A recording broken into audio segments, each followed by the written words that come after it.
welcome you to Yankee Stadium for the middle game of a three-game series between the Red Sox and the Yankees. Welcome inside the broadcast booth, everybody. I'm Don Orsillo, joined tonight by Hall of Famer Dennis Eckersley. And last night, the Red Sox certainly disappointed by their game. Some of the highlights involve Pablo Sandoval certainly not having the season that he would like. I'll tell you what, you know what he's capable of. You know, last night, the long home run, and what he's done against the Yankees in this brief time in the American League. The numbers are there. He's got a 12-game hitting streak, and like I said, this home run, and he's capable of it. He's got 9 home runs on the season. The problem is he just hasn't lived up to his expectations. He's got 35 RBIs, but you know, this goes a long way being a big player. We knew he was a postseason type performer, and against the Yankees he's been that, but with about 50 games remaining, he's got to try to get it together to where change some people's minds about how this talent will develop, because he's got a 5-year deal here. He's got to be better than he's been this year so far. Red Sox have to be better than they've been so far this year, and tonight they sent Stephen Wright to the mound. Wright coming into this game 4-4 with a 4.53 earned run average. Luis Severino making his major league debut, just 21 years of age. We'll talk more Severino when we come back after this.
Audi, experience the new Audi A3 today.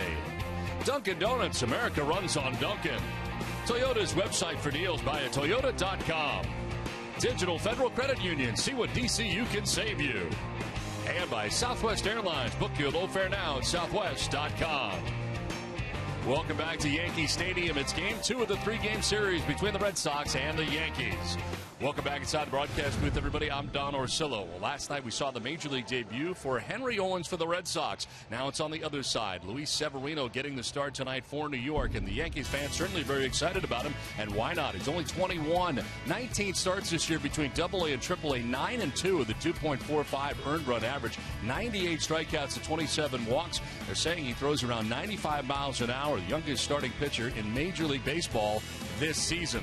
So last night, Red Sox fans were certainly excited. Garrett Austin, tonight it's the Yankees' turn. That's right, Don. 21-year-old Luis Severino will be the youngest pitcher to make his start in the majors this season. While with AAA, he went 7-0 and had a 1.91 ERA. Here's what manager John Farrell had to say about facing a pitcher they haven't seen yet. There's no replacing first-hand experience.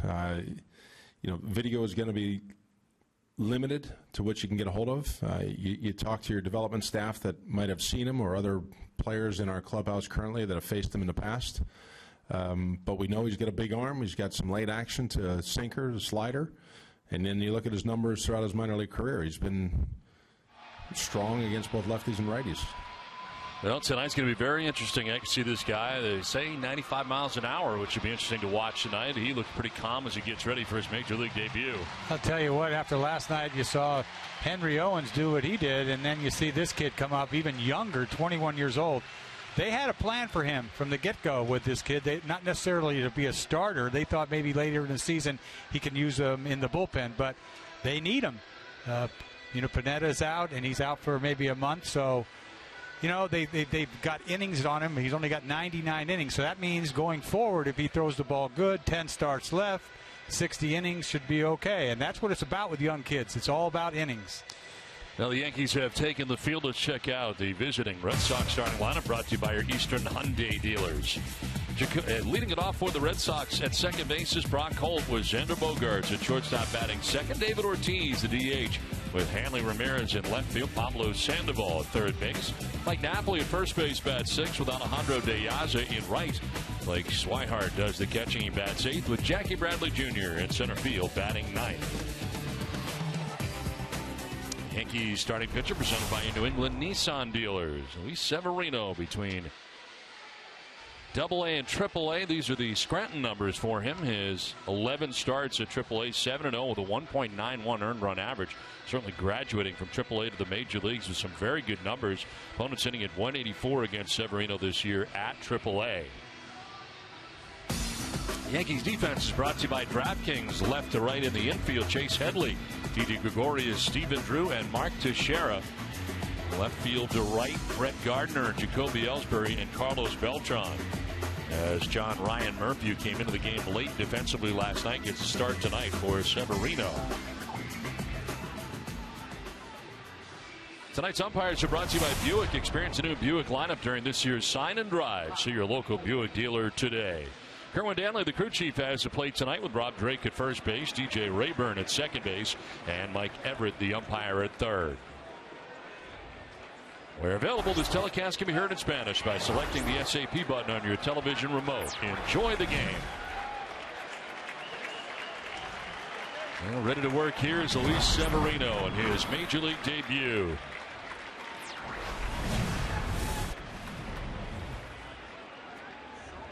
Brock Holt, Xander Bogaerts, David Ortiz here in the top half of the first inning. First pitch of the ball game, and the first pitch of Severino's career is in there for strike one. 280 with 2 homers, 26 runs batted in for Holt.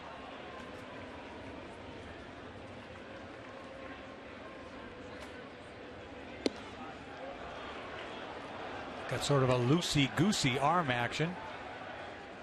Talk about fastball with late movement, up to 95 miles an hour, changeup, and breaking ball in progress. Strike there, and he jumps ahead, 1-2. See how loose his arm slot is. Fastball inside, 96 that time.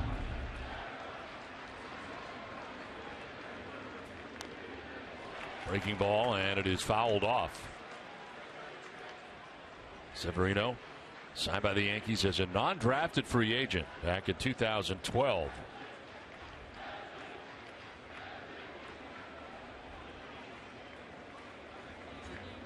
Bouncing in, and it is 2-2. 21 years old, 166 days.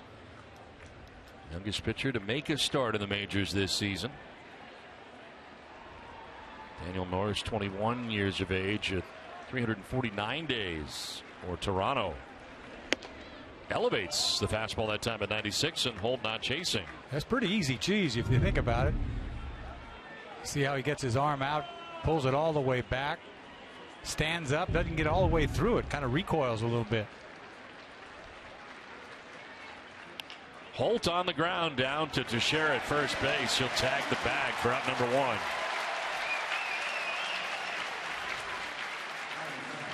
So Holt retired. Now to bring up Xander Bogaerts. Now you mentioned the plan for him was to come up as a reliever, which a lot of times you'll see guys do. You did that in the beginning of your career and kind of work your way into being a starter at the major league level, but because of the situation, really necessitated this move for Joe Girardi and the Yankees. Well, first of all, I thought the Yankees were going to go out there and get somebody, Yep. you know, a Mike Leake or something. No, not anybody big like David Price, but they did not. Pineda gets hurt, and then you have to run this kid up here. But luckily, they did have a plan. You look back at all the starts this kid made. He maybe went 7 innings, maybe 2 or 3 times out of the 19 starts. It's incredible what they do with those kids in the minor leagues. Yeah, generally, you see towards the end of the year, the first major league appearance, they'll be backing them off. You think of the previous teams that have done that in the past, even Strasburg and others, when they did that, trying to keep guys from many innings. Yeah, you don't want to get up here and all of a sudden shut them down Right. September 15th. And you see the action on that fastball, 96, and it's easy. So let's get some late life, too. Yeah, he's got that rubber arm, you know. Ball jumps out of it. It's on you. Haven't seen a real good breaking ball. He threw one down and in to Holt. Another fastball down and away. Didn't miss by a lot. Certainly wanted it.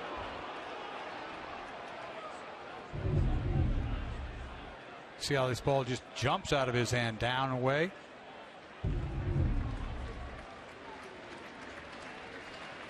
See that slider. Here it is. Wow. Gets credit for strike 3 right on the corner, and Bogaerts didn't like the call. Well, he was close on the fastball the previous pitch, and then this one was a little shade outside, but that's what you call, I got to have that. That's a hard slider. That's a pitcher's pitch. It looks outside, but it just catches the corner. Hard slider at 91. Whew.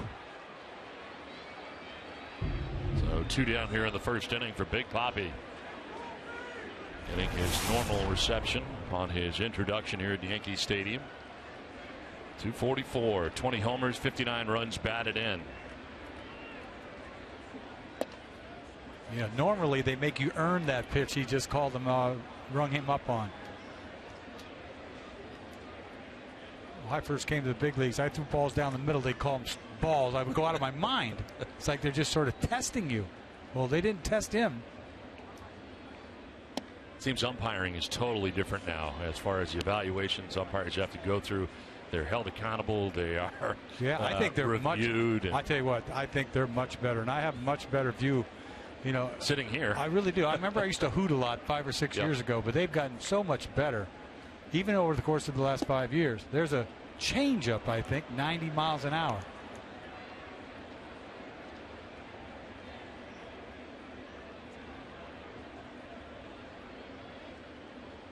.3-0 here to Ortiz. He is taking, and he takes strike 1. It's not like he's coming out of his shoes to throw that 95. That's why it's easy. It's that spaghetti arm.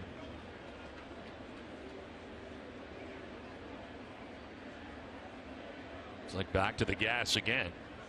And Ortiz into the shift, picked by Drew. Throw from right field in time to get Big Papi. That's crazy. Red Sox down in order.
As we head to the bottom of the first, let's check out the Yankees starting lineup. It's brought to you by your New England Chevy dealers.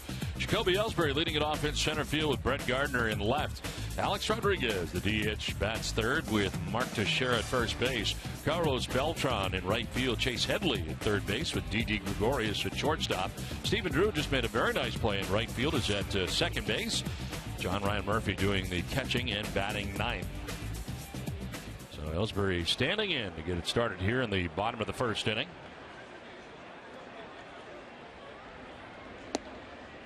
The Red Sox starting pitcher presented by your local New England Audi dealers. 15th appearance, 8th start for Wright, 4-4 with a 4.53 earned run average. When it's hitting at 249 against a knuckleballer. You know, I didn't realize that he's really considered a rookie. Isn't that? It seems like he's been around longer than that. Last year we've seen him. Yeah, parts of 3 years now for the Red Sox, but not enough appearances. And right here, getting his 8th start of the year.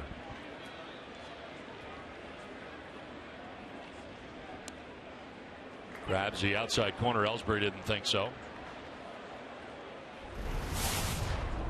282 average coming in. 4 homers, 22 runs batted in for Jacoby. There's 43 games with a knee sprain on the DL. Strikes out, and a good start for Wright. Let's check out the Red Sox defensively. It's brought to you by Southwest Airlines. Pablo Sandoval at third base with Sander Bogaerts at short. Brock Holt at second. Mike Napoli at first. Left to right in the outfield, Hanley Ramirez, Jackie Bradley Jr., and Alejandro De Aza. Blake Swihart doing the catching again tonight. Brett Gardner, who had last night off, back in the Yankees lineup tonight.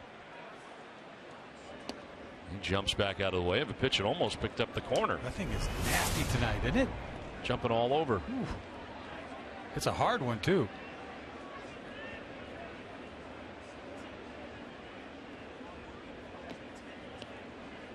Yeah, he's a couple of different speeds.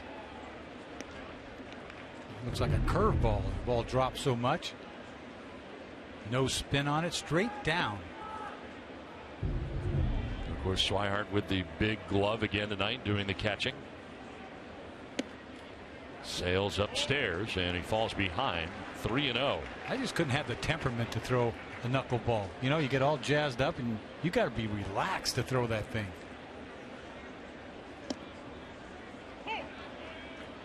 Yeah, and you're not overly relaxed. No, I'm not relaxed. I can't do that. You have to be like, have that golfer type mentality, you know, just calm over a putt. Foul back, battles back here, full count. I want to fire that thing, you know? Yeah.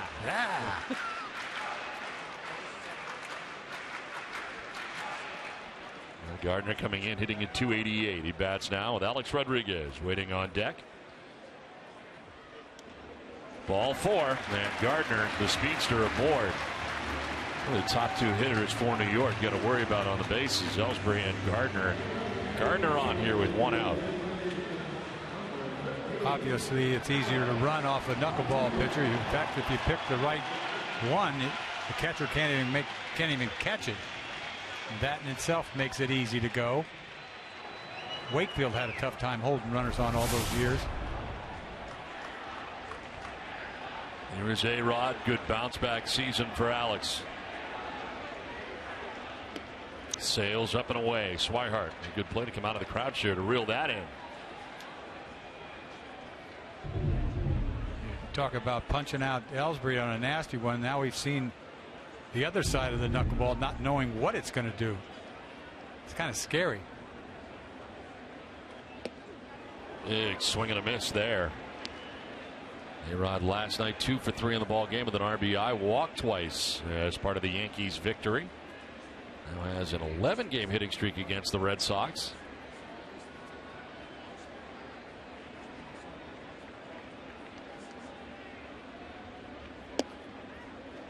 Strike 2. Boy, he painted with that. Down and away. I mean, knuckleball paint down and away.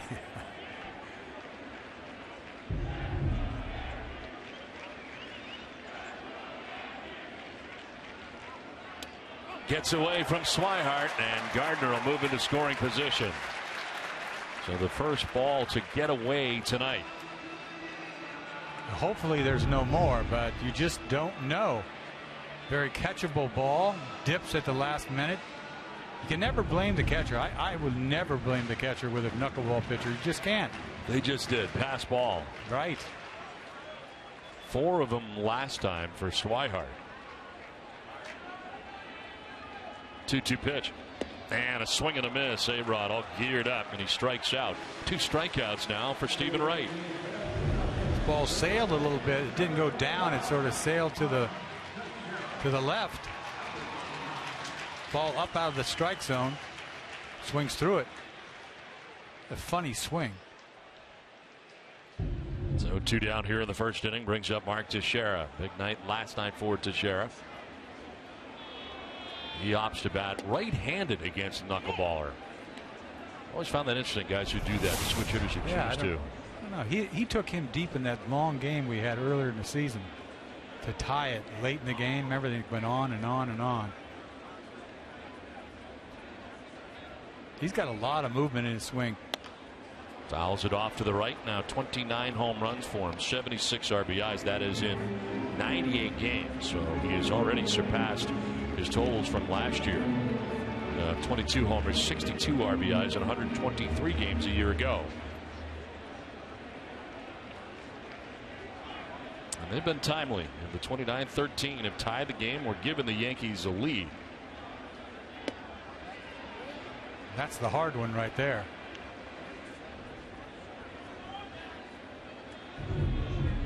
.79-mile-an-hour knuckleball. Didn't exactly catch that clean.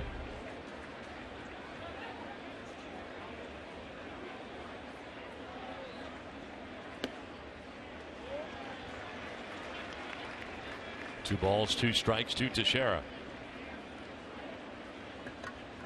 He bats now with Carlos Beltran moving up the lineup and batting 5th in this game.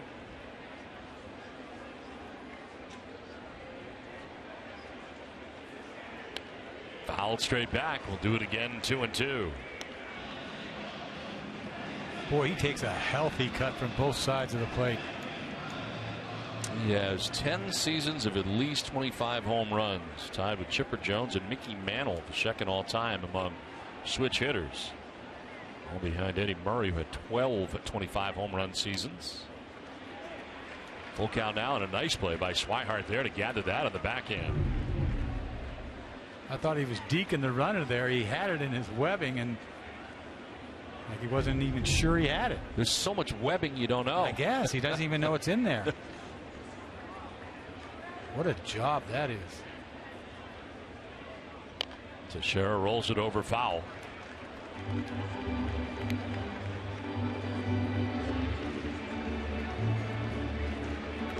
Swihart catching Owens in last night's game. And tonight gets Wright. Alex Spear, the Boston Globe, pointing out the 11 pass balls. Martin's catching Dickey. That's why he got 16. Fouled off again. See a 9th pitch in this at bat.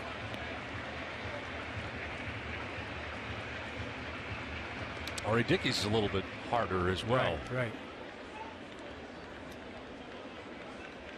You get a lot of flat-footed swings.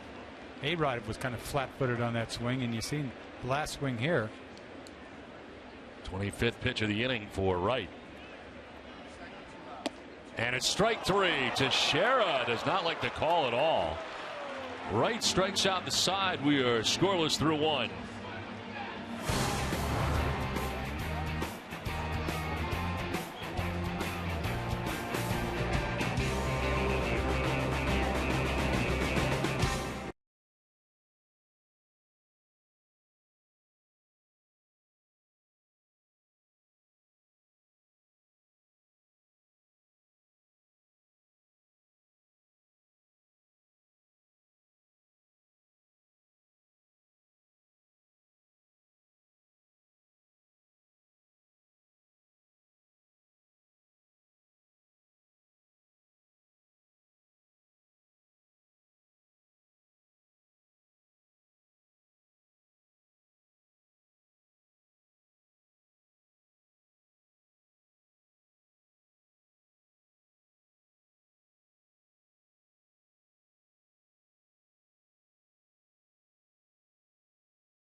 Henry Owens and Luis Severino are the first set of Red Sox and Yankees pitchers to make their Major League Baseball debuts as starting pitchers in the same series since Red Sox right-hander Jim Bagby and Yankees right-hander Adley Donald did it in 1938.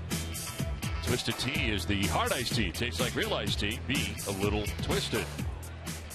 Bagby did it on the 18th of April, 1938 for Boston. Donald on the 21st of April, 1938 at Boston.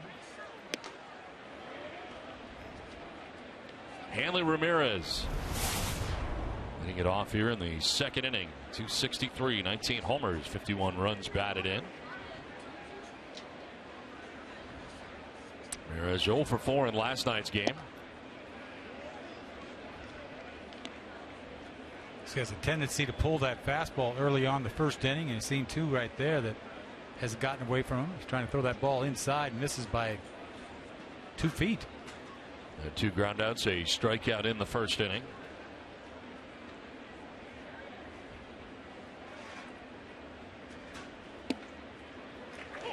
Picks up the outside corner this time at 95.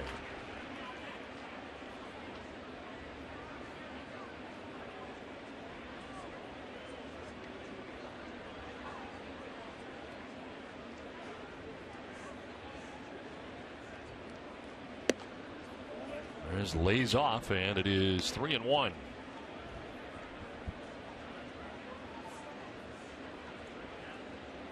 Red Sox have lost their last 2 games. It's now 8 games in a row on the road for the Red Sox coming into tonight's action.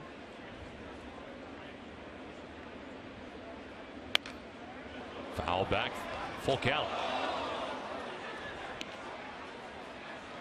Kid like this, 21 years old, it'd be hard to harness that fastball. You get all geared up like that, can't help but want to throw it through a wall.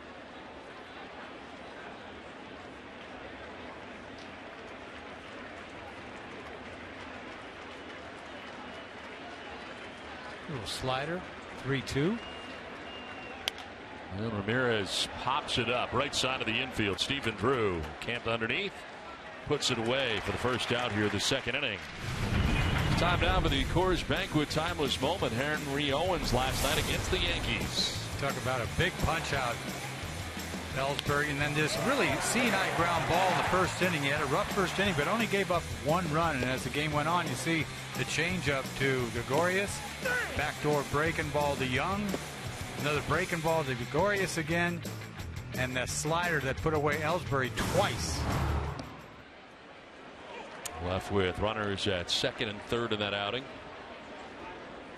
Leading up to the bullpen, which did not help him out at all. Through 96 pitches in his debut. Sandoval gets jammed and fouls it back to the screen. You know, now looking back, would you have done anything differently? Would you have taken him out of that game after 5 innings? I would not have. Okay, I didn't think twice about it when he went back out. Then the next question is, do you let him lose that game? In other words, don't put the winning run on. Yeah. In other words, if he gives up a hit, you know, but he gave up 2, right? Right. Second and third. Right. A-Rod almost took him deep, really. That changeup, he crushed it in the gap. This is down the left field line out of play. Heads into that inning, 87 pitches deep. But I think he's happy with what he's done. You know, I think everybody's happy with him going forward. He will get another start. The situation they're in anyway, with Brian Johnson not being available now, will open up that spot. On the ground to Teixeira. 2 down. Second time that he has been tested down there tonight. Very good defensive first baseman, 2 away, and that'll bring up Mike Napoli. He's surprised to see Napoli in the lineup and perhaps not Travis Shaw, who's having a tough time getting in the Red Sox lineup. Well, you know, Travis Shaw probably saw this kid down in AA or whatever, AAA, whatever. I think you're just going to see Napoli get as many at bats as they can, because I mean, they're trying to get rid of him, you would think, right, at some point, and you can't get rid of him sitting on the bench. So you think this is a showcase still for a waiver wire deal? Oh, perhaps? definitely. Yeah. You know, and he has gotten swung the bat much better over the last 10, 12 games. It's hard to divvy up at bats right now. the fact that Betts is out has given, you know, Jackie Bradley a chance to play. But this kid, he got hot. You know, it's funny. I mean, he almost, what did he do? 2 home runs, almost went for the cycle, whatever. I mean, he's hot, this kid. Ball and 2 strikes to Napoli.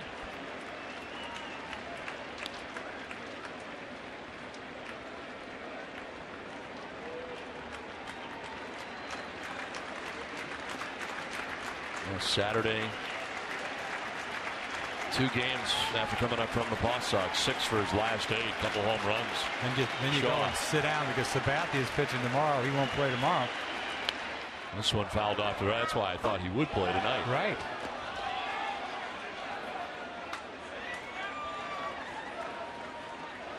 What's he supposed to do? Go in the office and air him out? Not really in that position. No, yet. I don't think so. Throw some stuff around. Yeah, hey, you've been paying attention? I've been going bridge daily. I went bridge twice. Ooh. Wow, 1-2 pitch, very close. Well, he's lucky he's still hanging around because I've got to have this. This is absolute dot right there. The hair outside, too close to take.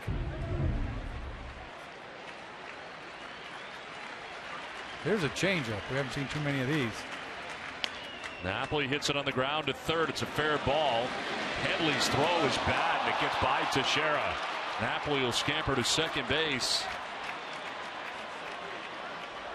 Would have had Napoli with a good throw, but Headley throws it into the dirt, and Teixeira could not dig it out. I'll tell you what, Teixeira picks absolutely everything. One of the best first basemen I've seen. But he could not pick this. This was an absolutely horrible throw by Headley. You throw this thing with his fingernails or what? Way out in front. He couldn't short hop that thing. It was too far out. Almost hit the grass. It did hit the grass. So an error charged at third base to Headley that allows Napoli into scoring position here. Let's get through a 90-mile-an-hour changeup right there. Would you like more separation between the fastball and the changeup? Wouldn't you think? It's almost like De La Rosa when he was here. He threw changeups 90 miles an hour. And Beckett at one point, there wasn't a lot in between. Alejandro De Aza getting the start tonight in right field.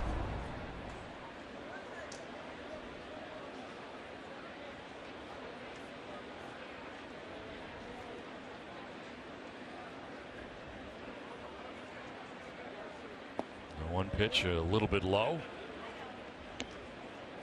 Well, there are some scenes in the field that have not been here before, with soccer taking place now at Yankee Stadium and the sod coming in and out, and you can definitely see where they have worked on that. Yeah, you can't be having that in the infield, and that's fine in the outfield. Yep. You can handle it, but not there. A lot of seams. Watch your lips. 1-1 pitch is driven to right field, deep and far. Beltran going back. And that's going to be off the wall. Played out there by Ellsbury. Coming around to score is Napoli. The second is De Aza. And the Red Sox are on the board. So the error very costly for Chase Headley and the Yankees, as the Red Sox have the opportunity and they seize the moment on top 1-0. De Aza does it again. I'll tell you what is this? A breaking ball. Not a very good breaking ball. Like a cutter. And I thought this ball was gone the way that Beltran just was jogging after this thing like it was way out of here. It hits the fence. Ellsbury gets an easy double.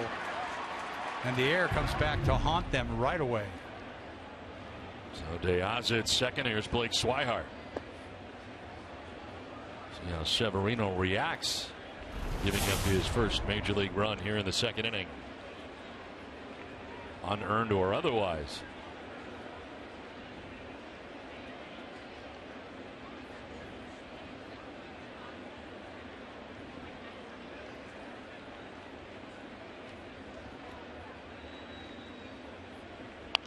Off the end of the bat, foul. Start to feature some more off-speed stuff. 3 for his last 3 with runners in scoring position. As De Aza at second base, a run already in here for the Red Sox here in the second inning.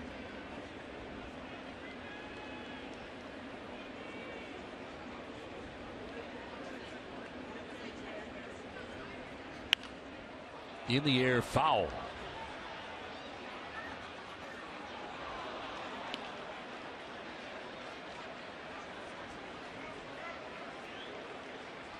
Adley on deck. Red Sox batting here in the second inning. Severino started his major league career by retiring the first 5 batters, and it appeared it was going to be 6 until Headley threw it away. Adley gets to second. RBI double for De Aza. Not taking a long time in between pitches.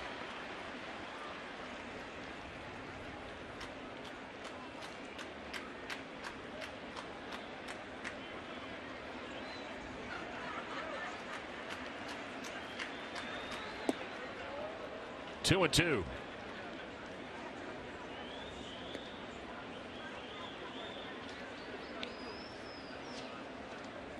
Can't tell if that's a sinker or a changeup. Throws it so hard. Had a career high in the minor leagues last time out, 10 Ks against Lehigh Valley. He was with Scranton in what worked out to be his last AAA start. Again, 9-2 on the year between AA and AAA. With a 2.45 earned run average before his first major league start. Time of his call-up, he had gone 71 in the third innings without giving up a home run. Strikes out Swihart, second strikeout on the night. Red Sox get a run. The error costly, 1-0 Boston.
Season in their 108th game, the Red Sox beat the Tigers 6-4.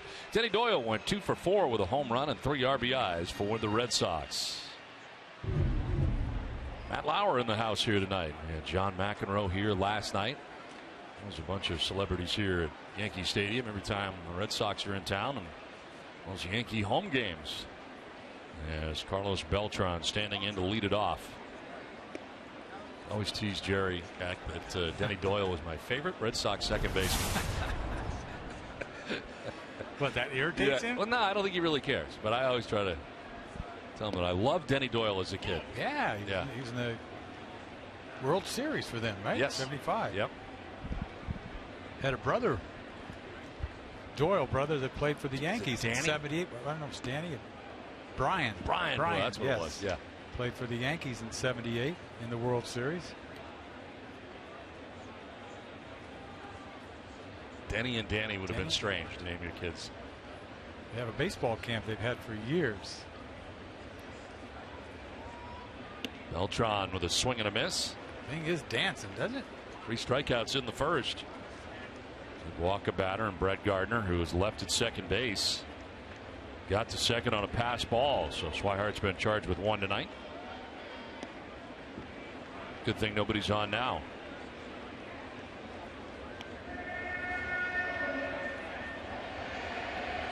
A shift on Beltran. As Bogarts comes to the right side of the infield. And he walks him. Leadoff walk. Second walk given up by Wright of the night. The Paw Sox fans, the first 5,000 fans that enter McCoy Stadium tomorrow will receive a Paw Sox replica jersey. Paw Sox will be hosting Syracuse at 7. You want to get there early for this? Visit pawsox.com to get your tickets. Carlos Beltran at first base. Chase Headley standing in and taking a pitch outside for ball 1. I could imagine taking the mound, not really knowing where I'm going to throw. I'm not sure where this is going. So good luck back there. It's got to be a strange feeling. Totally. Now tonight's key matchup brought to you by Honda. Start something special with a great deal on a Honda. Chase Headley with a 12-game hitting streak. 435 along the way.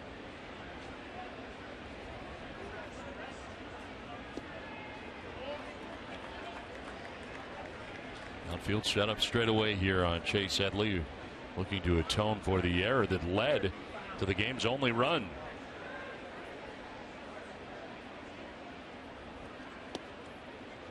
It is amazing, though, how you can have it and then all of a sudden lose it as far as the knuckleball goes. That's what the tough part of this whole business is. I mean, managing a guy like this. Yes, I mean, it can happen fast. Did it with Wakefield. I mean, he could be dealing for 5 innings and then boom, boom, boom, boom, boom. And you couldn't get him out of the game quick enough. Right? I mean, it happened so quickly. Didn't go.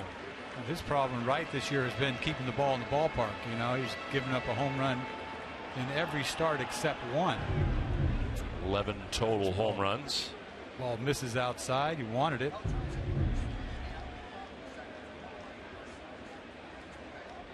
Swing and a miss.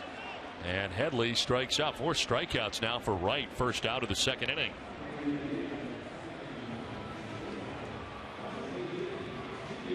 Swing and miss, and you don't even come close to this. Ball runs in on him right at the last minute, or just it's an optical illusion. It almost stops. I thought it moved. It didn't do anything. It just sort of sat there. Hung there, didn't it? Yeah. Suspended animation or something. Crazy pitch. Runner at first, 1 out. Didi Gregorius will try his luck against the knuckleball. He struck out to Sherritt to end the first inning on an 89-mile-an-hour fastball. I don't know if you caught that. 89.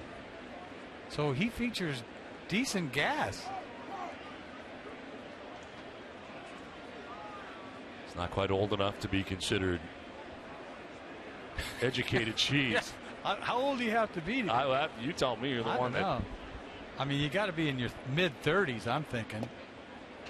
You know, to me, the professor was Jamie Moyer with that tired cheese he had. That was tired cheese. Tired, educated cheese. Wasn't it? Yeah. Man, how did he get away with that salad?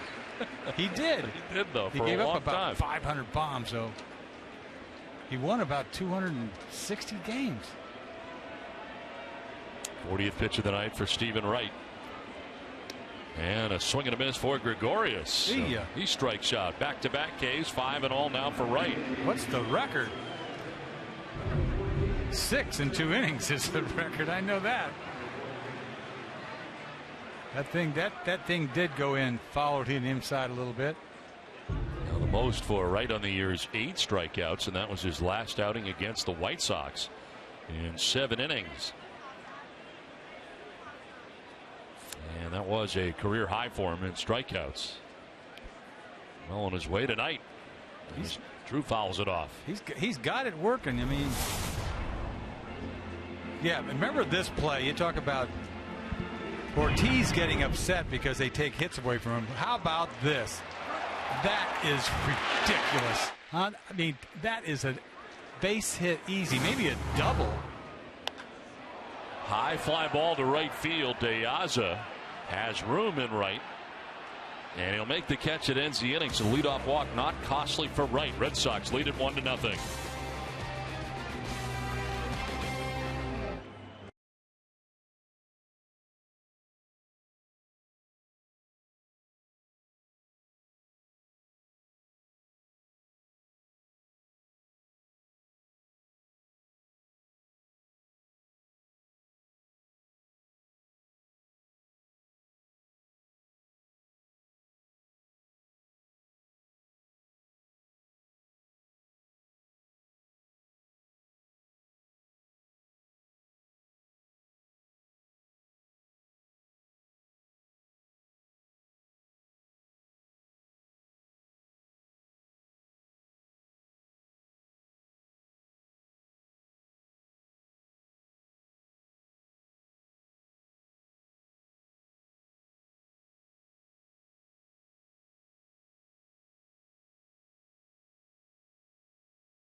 the state of the Sox. Be sure to tune in tomorrow at 6. Speaking of Alex Spear, the Boston Globe, he is alongside myself and Dennis Eckersley here in the booth. And Alex, welcome back again. Why, thank you. It is exciting. Anytime you see a rookie pitcher go, we got to see Henry Owens last night. Tonight, Luis Severino. And this is just a wild series of 3 games between these teams. You just never see this many rookies trotted out by these 2 teams. I think, the first time since 2000 that the Yankees have had a guy making his big league debut against the Red Sox? In a long time. Part of that, though, of course, is based on the fact that the Red Sox have so long had elite offenses that you always wanted to kind of shield guys making their big league debut, give them the best opportunity to succeed that first time out. This Red Sox lineup isn't the same kind of beast that those lineups of past years have been. True. So it's not as bad a kind of challenge for a guy making a big league debut. Well, when we see a lot of guys come up from the minor leagues, a lot of times we go to you to get the information as to, because you follow them so well throughout the minor leagues and throughout your writing over the years. Was Henry Owens what you expected here last night? I think he was spot on. If anything, I thought that he was a little bit better in terms of the overall pitch mix than what we might have expected. You know, the willingness to attack. The willingness to attack with all 4 pitches was really stood out for him, I think. And the progress that slider made. Left-handed hitters, I believe, were 0 for 7 against him yesterday with 4 punch-outs, and that was because of the presence of a pitch that he didn't have entering the 2015 season. So it tells you a little bit something about the way in which he's been able to make his development move forward, the steps that he's taken as a 22, 23-year-old to kind of position himself to be able to handle the big leagues. And meanwhile, Jackie Jr. just got blown away with 2 pieces of cheese from this young kid. I think that he had faced him a couple times in AAA this year. He was 0 for 2 against him down there, but Bradley's strikeout problems are going to be something that, really have to be addressed if he wants to be a viable everyday major league player. And it was kind of striking, I thought, when John Farrell today said, look, the Red Sox have honest questions about whether or not he's going to be able to hit enough to be an everyday big leaguer. But at this point, on the basis of almost 600 plate appearances worth of evidence with a guy who's hitting sub 200, you can't deny what the outcomes have been. We were talking about it a little bit earlier. You're surprised not to see Travis Shaw in the lineup tonight. I think a little bit, and I think that Shaw also had a couple of looks at Severino. They're kind of walking a fine line in terms of the commitment that they have to veterans, and to the idea of perhaps creating some trade value for them, giving scouts an opportunity to see those veterans playing when it comes to a guy like a Mike Napoli who's being subjected to waivers this time of year. But you do also want the opportunity to evaluate the guys who may be a part of what you hope is a better team going forward into subsequent years. So it's a fine balancing act, and they have a crowd on the corner infield spot. That's what it comes down to. It sounded like we were going to see Brian Johnson as part of the guys you're going to take more of a look at, but of course the setback now has him on the DL with Pawtucket. Another punch out. He does bring some cheese, as you might say. That ball was cutting. I think that was a 92-mile-an-hour cut slider. Yeah, I feel like everything has been 90 miles an hour or above with Severino, and moving all over the place. That's that would have graded as a 92 would have graded as an above-average fastball for a lot of guys maybe 5 years ago. But with regards to Johnson, the timing just couldn't be worse with regards to that injury. He was going to be slotted for a nice extended look in the big leagues probably over the last 2 full months of the season, so they would have a pretty good handle on how their rotation depth would set up going forward, with the possibility that either Owens or Johnson, with a really good performance, could assert themselves as a part of the solution in 2016. The Red Sox haven't shut the door on the possibility that Johnson could be back this year, but he's down for what sounds like at least a couple of weeks, which delays the timetable for evaluation. Luis Severino enjoys a 1-2-3 inning. Alex Spear, thanks so much. All right, thanks, guys. Good to see you both. Wish I could talk to you more. I got some questions.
NESN Data Strong fan, and you just might see yourself in an upcoming broadcast. Tweet your photos now. Brought to you by T-Mobile. It's on to the bottom of the third inning at Yankee Stadium with the Red Sox on top 1-0. Stephen Wright back on the mound. 5 strikeouts through the first 2 innings. He has walked 2. Has a 1-0 advantage and will deal with 9, 1 and 2 in the Yankees order. John Ryan Murphy, Jacoby Ellsbury, Brett Gardner.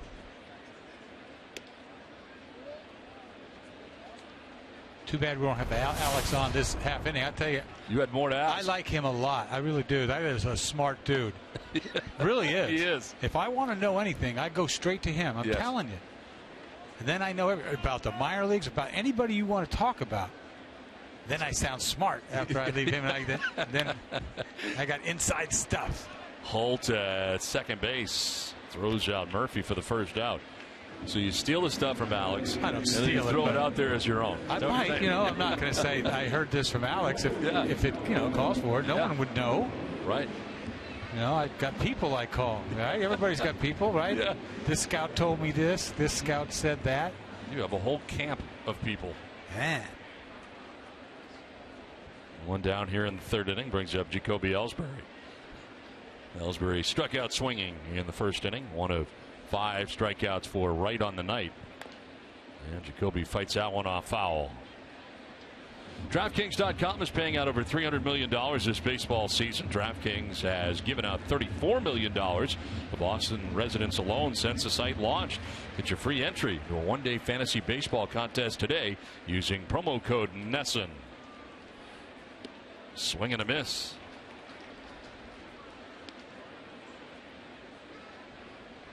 He really is the authority on the minor league system, too, as far as prospects go. As far down you can go in the minor leagues, he can tell you about all the guys you need to know about.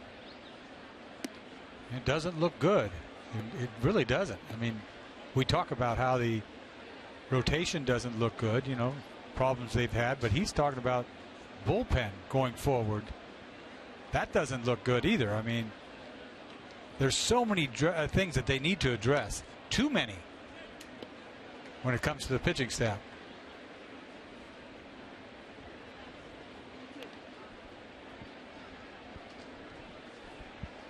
You don't have to look too much further than last night to see the way that the bullpen imploded in last night's game. I just don't know really who to go to.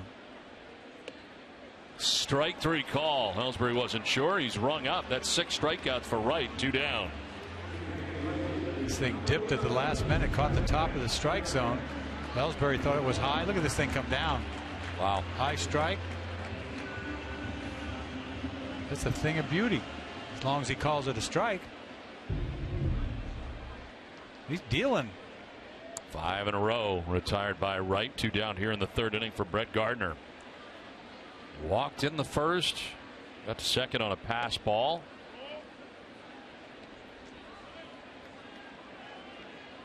Gardner batting with Sandoval in on the grass at third base.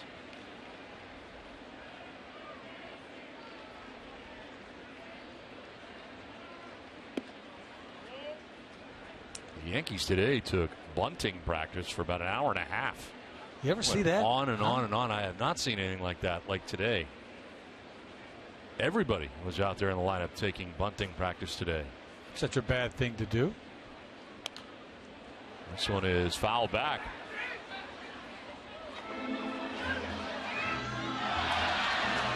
Attention Red Sox Nation, there's a reason why the Boston Red Sox and the rest of America run on Dunkin', because our coffee is consistently smooth and delicious. Boston Red Sox run on Dunkin'.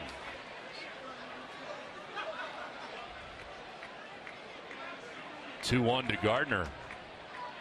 That'll drop in for strike 2.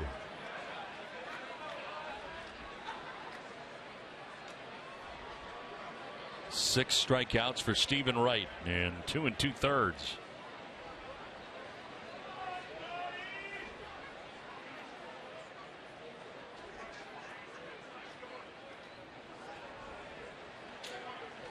He seems to exert himself more than the normal knuckleballer. More effort. More effort, yeah. I think. Ooh, almost got him in the mask. Nice snatch. Wake didn't go through all this. On the ground right side, Holt to his left from the outfield. Throws out Gardner to end the inning. Through 3, Red Sox have a 1-0 lead.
Your banking in your day easier. See how at EasternBank.com. Here, your first Eastern Bank. Back in New York City, the Red Sox and the Yankees playing the middle game of a 3-game series. And David Ortiz leading it off here in the visiting half of the 4th inning. Ortiz, Ramirez, and Sandoval. Severino has 4 strikeouts through the first 3 innings. And David to ground out to the second baseman Stephen Drew in right field in the first inning.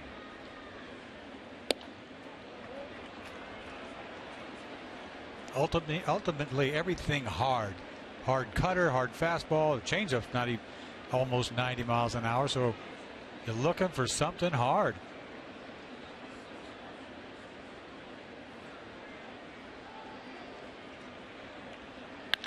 High drive, deep right field, and that is very gone. A blast to right for Big Papi, his 21st of the year. Turns around a 96-mile-an-hour fastball and takes it out of the yard. How about shift that? That's how you beat the shift right there. 2-0, looking dead red, gets it and absolutely crushes it.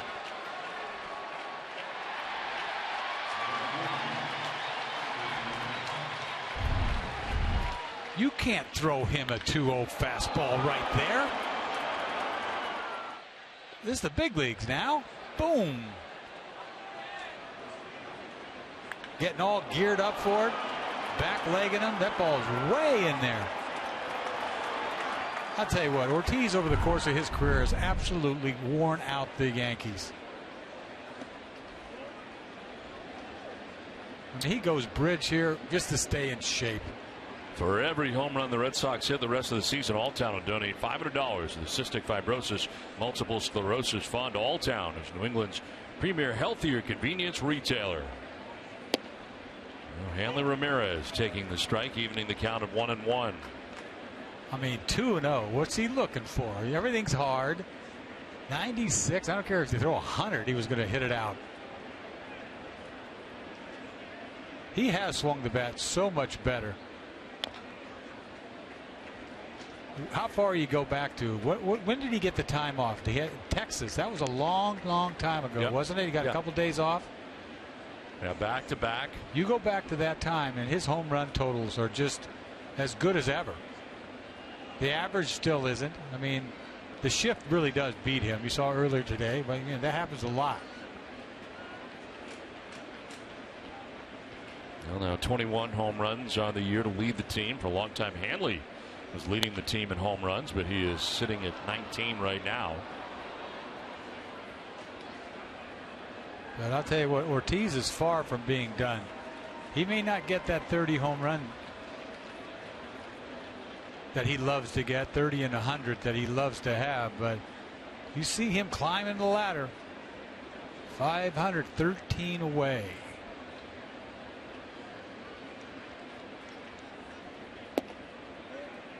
Two balls, two strikes now to Hanley.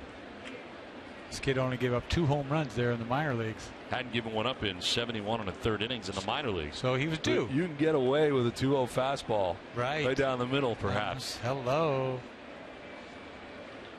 This is a different league, as you pointed out. And try to do that in this yard. There's going to be a lot of cheapies. That one wasn't, but. Hanley strikes out, so he comes back after the home run and picks up his 5th strikeout. We'll tune in August 18th and 19th in Essen for coverage of the WEI Nesson Jimmy Fund Telethon, presented by Arbella Insurance Foundation. Arbella Insurance Foundation, here for the Jimmy Fund, here for good. One out in the 4th inning. Pablo Sandoval grounded out to first base in the 2nd, 0 for 1.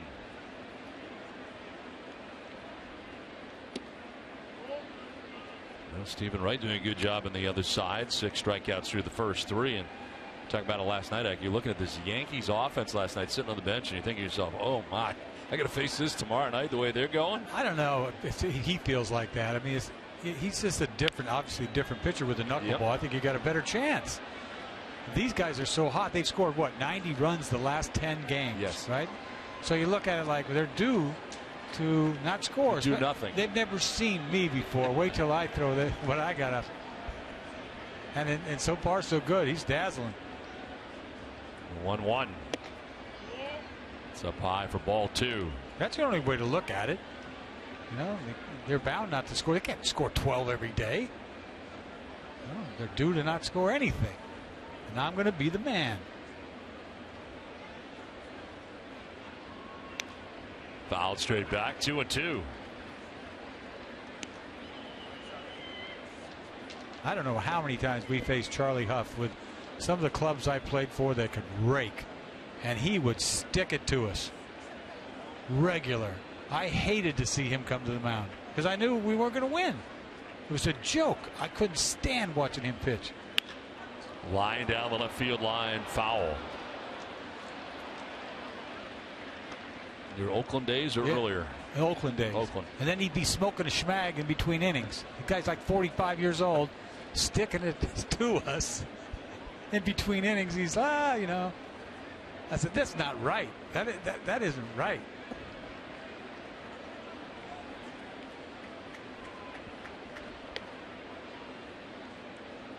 Sandoval able to go deep last night, his 9th home run of the year.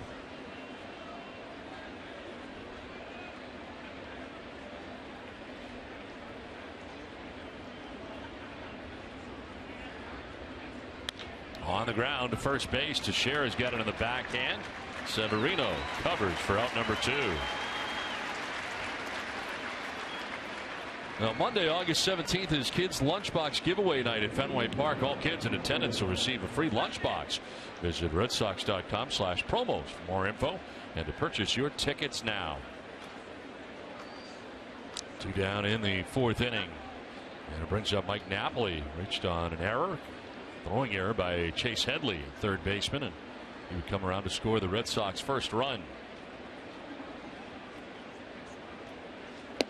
You were teammates with Tim Wakefield at the end of your career, correct? Right.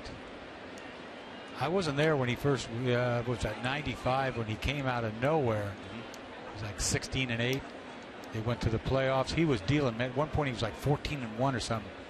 He was getting everybody out. When they get on a roll, man, you can't stop them. That's why you talk about Wright, Stephen Wright.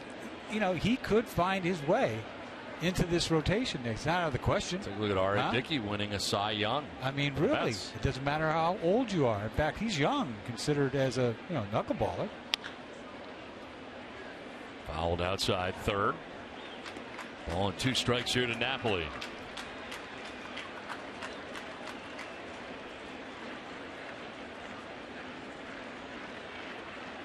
I like this kid's arm out there. How can you not? We've seen fastball up to 97. He's not scared. Home run didn't seem to rile him. No.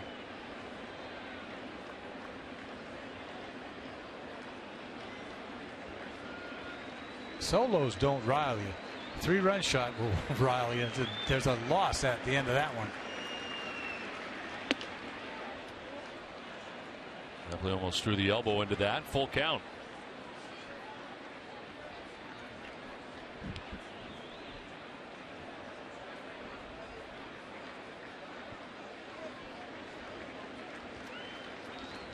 He hasn't walked anybody yet. High pitch total. This will be 77 through 3 2/3.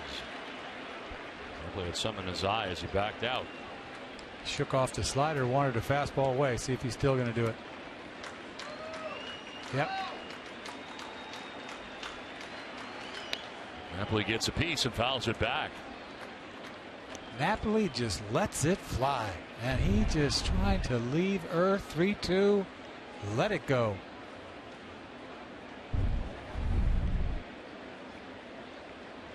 You better hit 20 home runs. You swing that hard.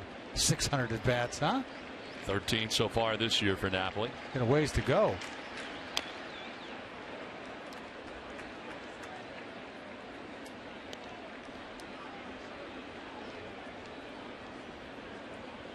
Boy, he likes to hit here.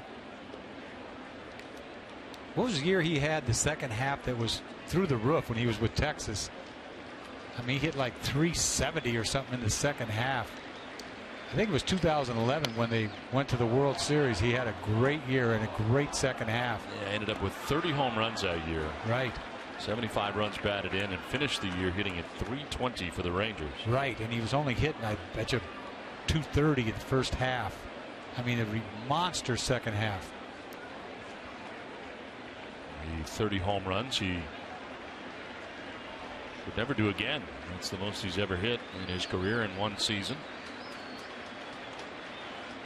Swing and a miss as Severino strikes him out. A home run for David Ortiz as the Red Sox on top now 2-0.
Eastern Bank helps make good things happen. Watch out. Good things are happening to local people at easternbank.com/goodthingshappen. Back at Yankee Stadium, last half of the fourth inning. Alex Rodriguez, Mark Teixeira, Carlos Beltran. 3, 4, and 5 for New York to face Stephen Wright here in the fourth. Rod struck out swinging in the first inning. 6 strikeouts for Wright through 3. Again, coming off his career high 8 strikeout performance against the White Sox. And that's after the White Sox had put a hurting on the Red Sox 3 games in a row. Almost hit Rodriguez.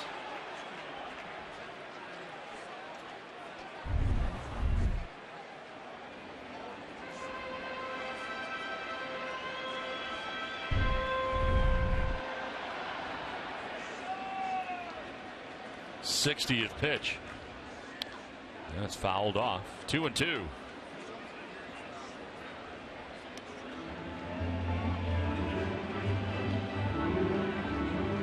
See a lot of first base, and Teixeira does the same thing that Napoli does on this defense. It's like halfway to first base. We got to sprint to first to go cover. Yeah, right in the middle between first and second. Ground ball. You got to wait a while for your first baseman to cover the bag. Way over there. Shift on with Holt right in behind second base. Rodriguez gets a piece.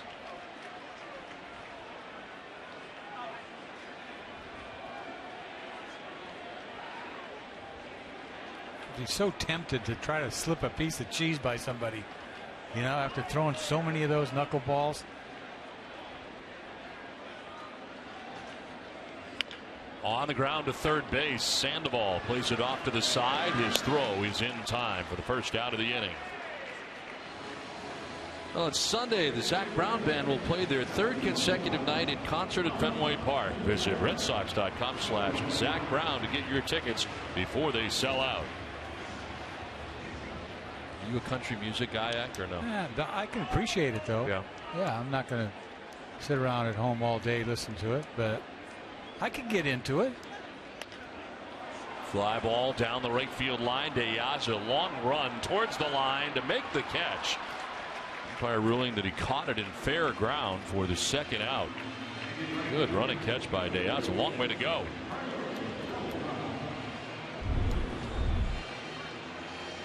Especially playing everybody to pull, although he's about medium in right field. He's a long way to go, but it's in the air for a long time.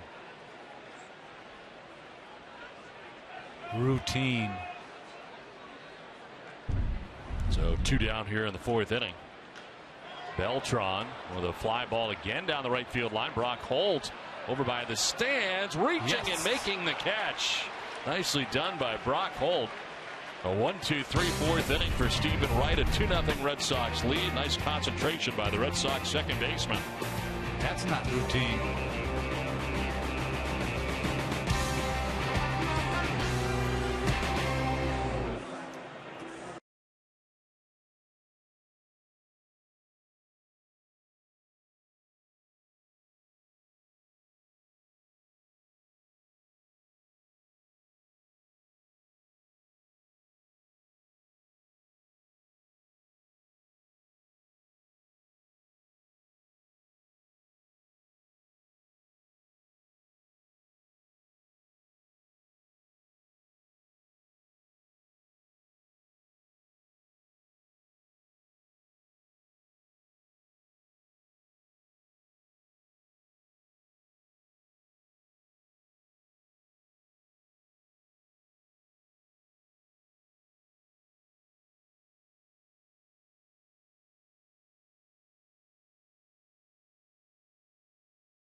Southwest Airlines. Book your low fare now at southwest.com. Back at Yankee Stadium, Severino about to throw his 80th pitch of the night. Red Sox on top 2-0 as he bounces it in. Alejandro De Aza, Blake Swihart, and Jackie Bradley to bat here in the 5th. De Aza with an RBI double in the 2nd inning.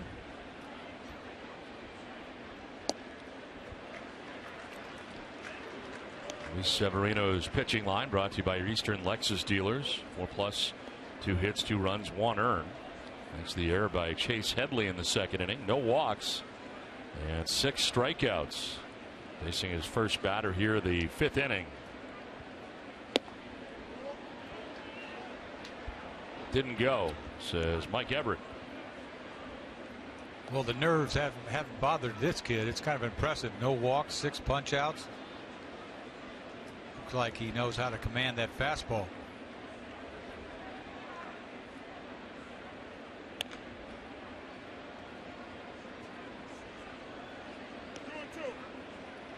You're talking about thinking that maybe it is easier today to make your major league debut than it was in years past. Yeah, in your estimation. I know it's kind of hard to explain, but they get more exposure. You know, I mean, it's not a big deal anymore.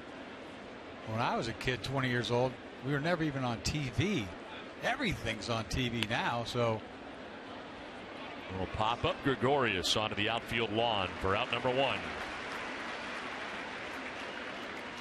We'll take the family to Fenway one last time before summer is over with the Red Sox end of summer family pack from August 17th to August 23rd.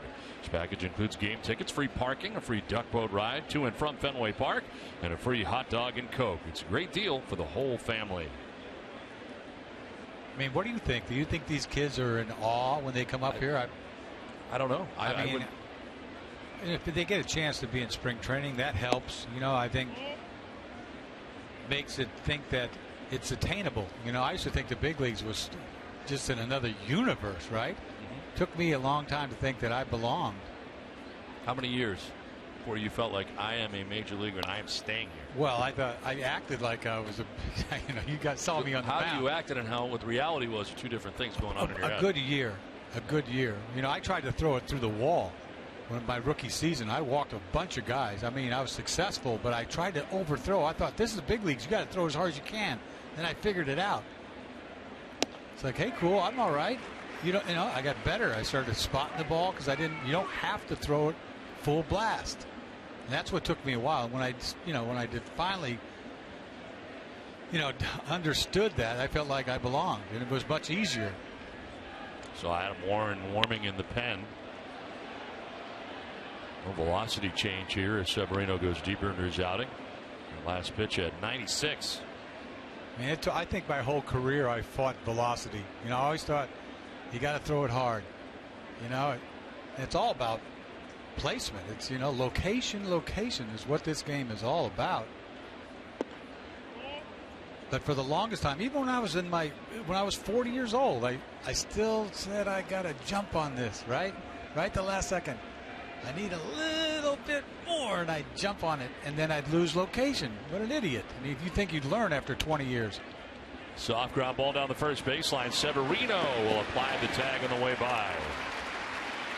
Swihart out number 2 of the 5th inning. This is a nice play by the pitcher. Looks like an easy play for him. Unassisted.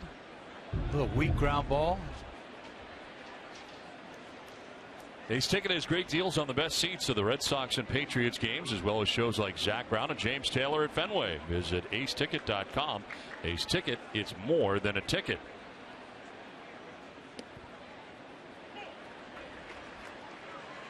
Jackie Bradley struck out swinging in the 3rd inning.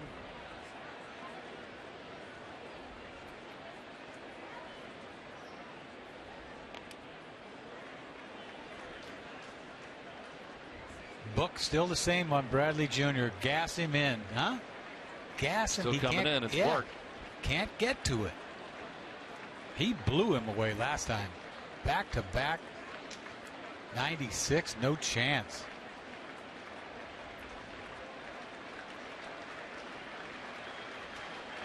I think he'd get off the plate a little bit. Foul back, still 0-2.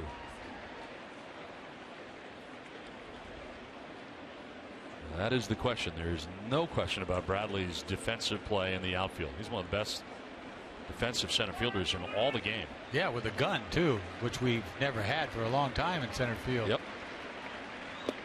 Yes, he went. Strike 3. 7 strikeouts for Severino in his major league debut. He's through 5. Red Sox have a 2-0 lead.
For a look at what's ahead tonight on NESN Sports Today, we go live to Adam Pellerim in Durham, North Carolina. Adam? Yeah, Don, home of the Durham Bulls, the AAA affiliate of the Tampa Bay Rays.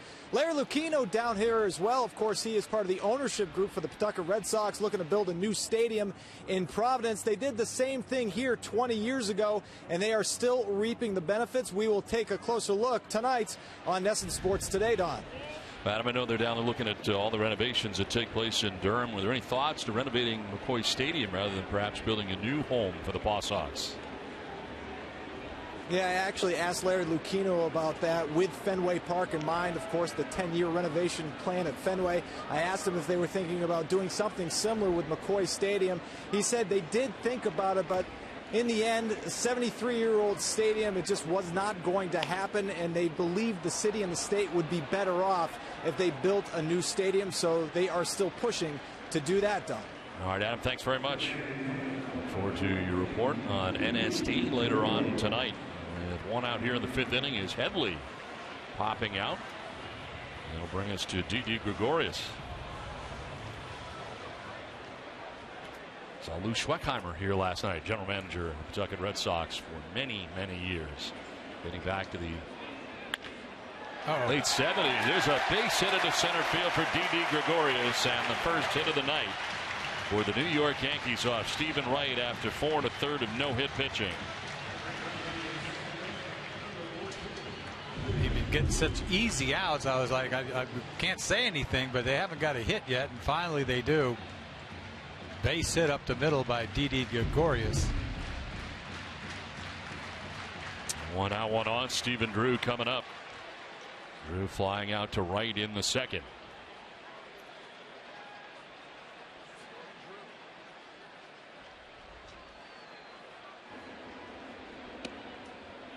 Takes the high strike. There's Drew looking back at Kerwin Danley. Drew been playing a lot of second base for the Yankees. Did not play in last night's game. Boy, he hasn't hit over 200 for a long time. Came in at 199, but last year was such a struggle. This year, though, 13 bombs. Yep. He's tied for second among Major League second basemen. Ryan Dozier has 23 to lead all second basemen. Leading off for the Minnesota Twins.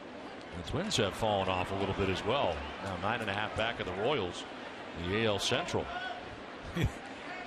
Look at this last pitch. They call it. It was a strike, but is this the ugliest strike you ever seen caught? Watch.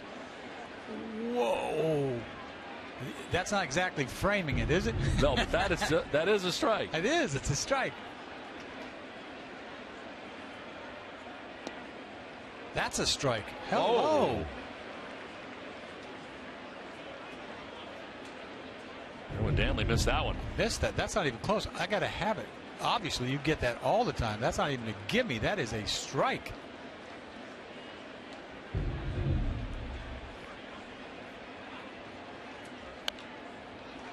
Lunges at that, fouls it back.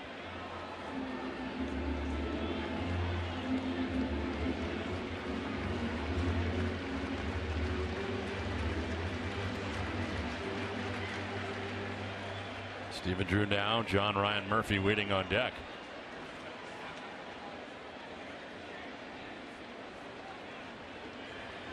You know, I throw a strike like that I thought was a strike 3, and if I did think it was a strike, I wouldn't move.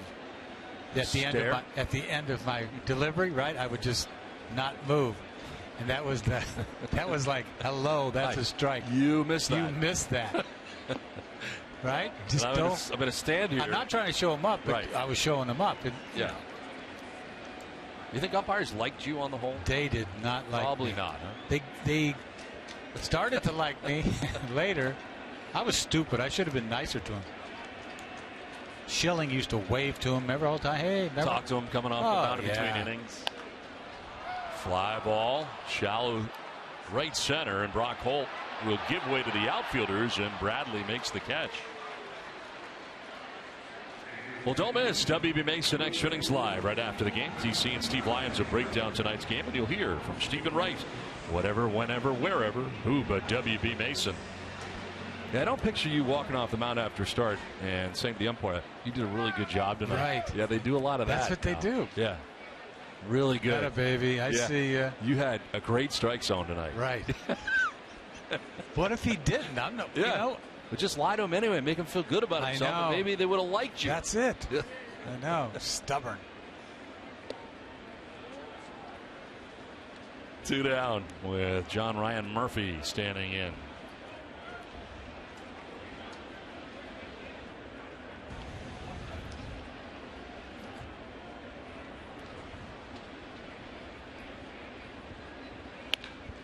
On the ground and through into left field, a base hit out of the reach of Bogarts.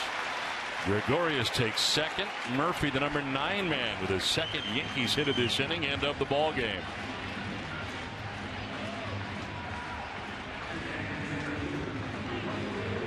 Sometimes it just sort of sits there. That looks like a fastball. It was a fastball. Hello. High fastball, yanks it in the gap. Between short and third, base hit. 2 on, 2 down, and the top of the order now for New York in Jacoby Ellsbury. He has struck out swinging, struck out looking. 2 of the 6 strikeouts for Wright. Wright had 6 Ks through 3. Has not had a K since. In his first jam of the game. Swing and a miss.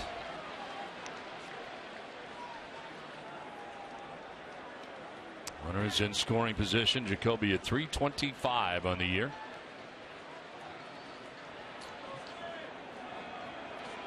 Gregorius at second. Murphy at first. 2 down. The Yankees 5th. Healthy hack, but it's 0-2.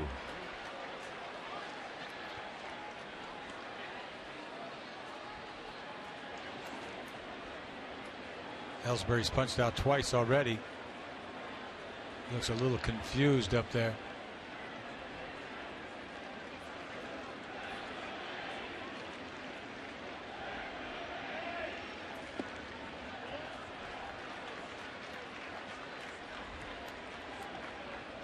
That lead popped out to begin the inning. Gregorius with the first hit of the night for New York. Coming with 1 out in the 5th inning. Drew flied out to center. John Ryan Murphy with a base hit to left. 2 on, 2 down. Ellsbury strikes out for the 3rd time tonight, and the Yankees strand a pair. Let's take a look at the Red Sox box score.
Do you like better? Text 1 for Boston Common. Text 2 for Central Park.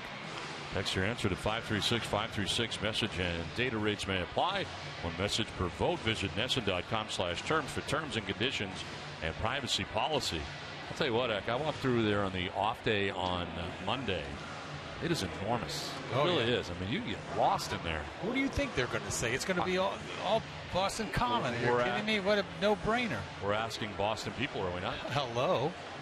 I'd be surprised if it gets 10%. It is amazing to me, though. In the middle of the city, you have all this. Right. I mean, it is unbelievable. And all that real estate around that area is ridiculous. Oh, yeah. This whole place is... It's not cheap. No. Well, they'd have to pay you big iron to be doing play-by-play here. Big coin. Big coin. We're talking several beans. Big beans. Big beans. We're not talking about little beans.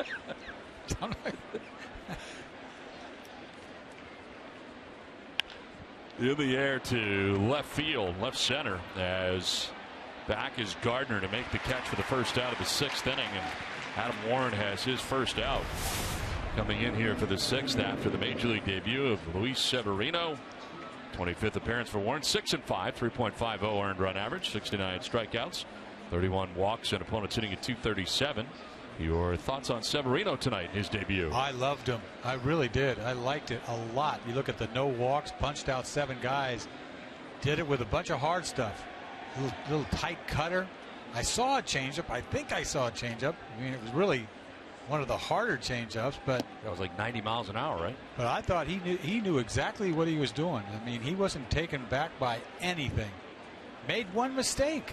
2-0 piece of 96. It wasn't like nothing fastball, but Big Poppy made him pay.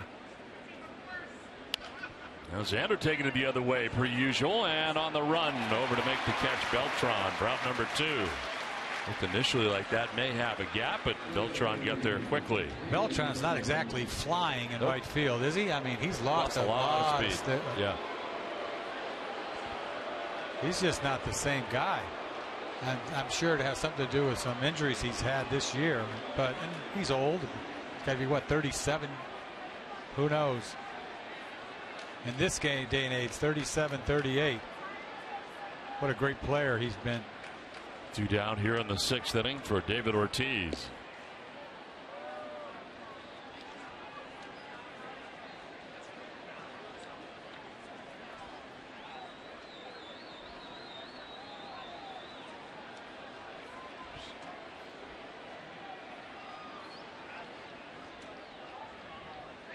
On the ground, right side, as Teixeira to the backhand. Warren covers for the out. That ends the top of the 6th inning. It's 2-0 Red Sox through 5.5.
Been dazzling for the last 5. You'll see all the punch outs. Look at the dipping knuckleball.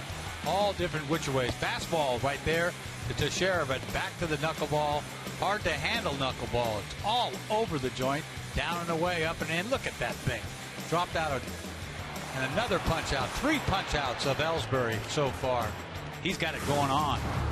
This pitching line brought to you by Ace Ticket. 5 innings, 2 hits, no runs. Get himself out of a 1st and 2nd. To jam in the 5th. He's walked 2, struck out 7. 1 shy of his season high, career high. 2, 3, and 4 he'll face here in the bottom of the 6th inning. And it is strike 1 to Brett Gardner. Gardner walked in the 1st inning, grounded out to second base in the 3rd.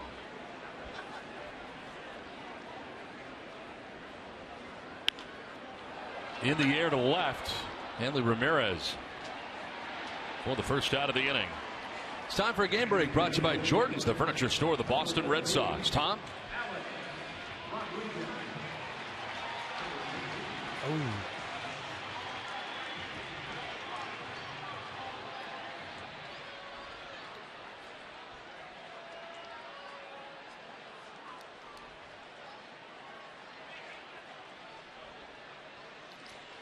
Thanks very much, Tom. Ooh. They are making a run. You thought that they were nasty before. You know, you add Tulowitzki. I mean, the beat goes on. I mean, they're going to be hard to hold on to. I don't care what kind of pitching you have scoring like that. Down the 3rd baseline, Sandoval with a nice play and a good throw to get Alex Rodriguez for the 2nd out of the 6th inning. You see Sandoval coming in on this ball about, I thought that was closer to the the grass, but it's even with the bag. Makes an easy play. Alex is out easily. 2-3 steps. Sandoval's had a hard time coming in on the ball when you think about some of the plays that he just doesn't make.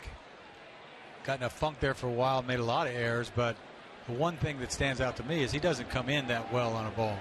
Well, he likes to play shallow. Well, that's one thing John Farrell's talked about. That was something that he did with San Francisco. The number of people bunting in the National League, that he prefers to play in close. But if you play in close, your reactionary time and a reactionary position is already, a little questionable. And some balls getting by him that perhaps shouldn't have in some instances because he is so close. Well, he's not close now with Teixeira up. Yeah, Mark probably won't be bunting. No. No, 0-2. Struck out in the first, flied out to right in the fourth inning.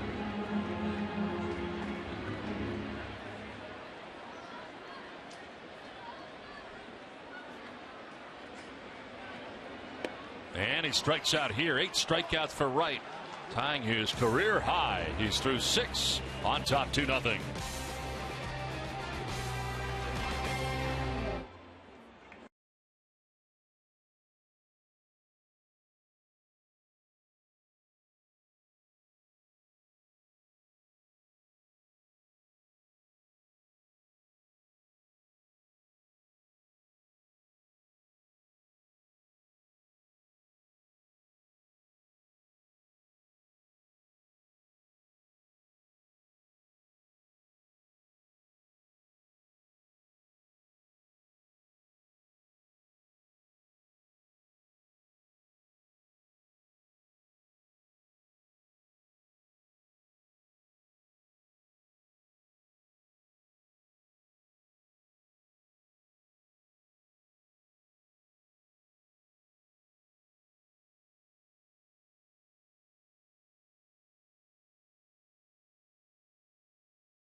Severino, the young 21-year-old, making his debut.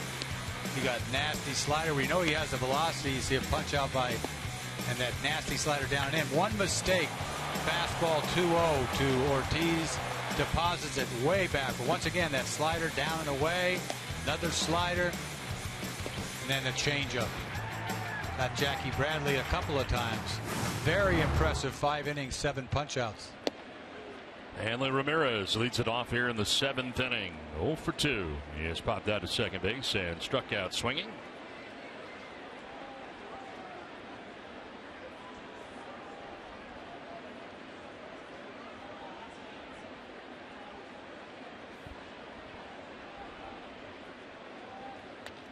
Fouls it straight back and is down 0-2. For every Red Sox game that goes into extra innings or the Sox get a save, CVS Pharmacy will make a donation to Children's Hospital towards a $25,000 commitment once again this season. CVS Pharmacy, the official pharmacy of the Boston Red Sox. Adam Warren came into the game in the 6th inning. Had a 1-2-3 6th inning, and right now for Yankees pitching, it is 9 in a row retired. Yeah, Warren did a nice job starting for them. He started 14 games for them. I don't know who it was that came back. Was it Nova that came back and then put him into the bullpen? But he did a nice job for them, and he will continue to have an important job going forward. He can always spot start for them. Didn't get into the pen till June 30th as this one fouled off to the right.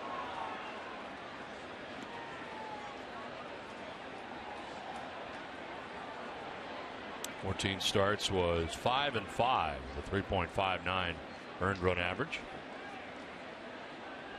3 earned runs or fewer in each of his last 8 games started too.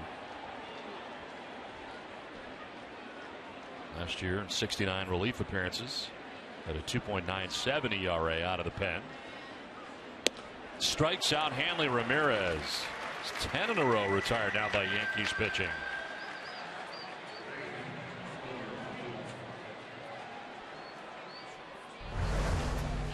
He puts him away with a 95-mile-an-hour fastball. He wanted it farther upstairs, but right down the middle beat him on the velocity.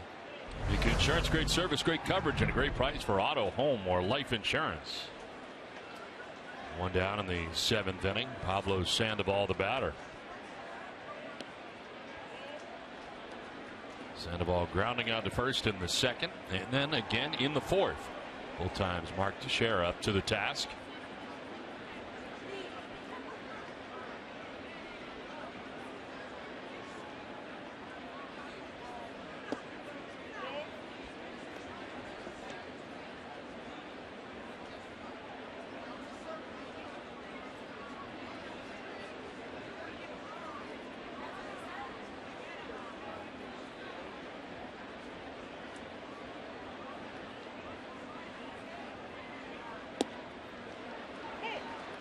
We talked about Sandoval in the open after last night. He hit that bomb of a home run way back, and you know, you wonder what you predicted, what was you're going to get out of Sandoval when we got him. You think he was going to hit what, 15 home runs, drive in 75, hit you 280. Well, all those numbers are really down, but you see what kind of talent, you know, what's there. Tanaka throws a fastball, leaves it right down the middle, and the kind of power that he has. So you know the talent is there. Just has not produced the way that the Red Sox thought he would. There's a liner into right field. They're playing him to right center, and this one down the line and back to the wall as Sandoval into second base with a 1-out double. Breaks up a string of 10 in a row retired by Yankees pitching. The 3rd Boston hit of the night. Threw him a 2-0 breaking ball that he took for a strike, and then he throws him another breaking ball. He's kind of looking for it, yanks it down the right field line. Ball goes out there and just sort of stops at the bottom of the wall.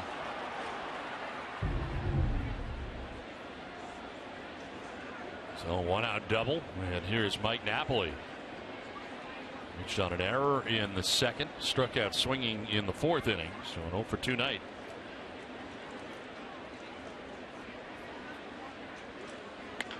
And a grounder foul.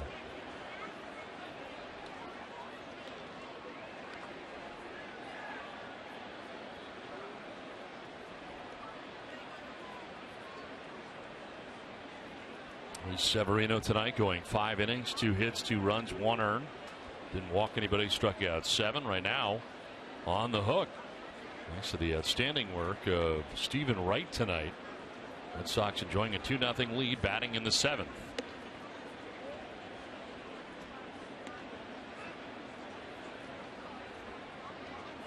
Wright, incidentally, through 6 innings at 89 pitches. 8 strikeouts in the game tonight. He's walked 2 and only given up 2 hits.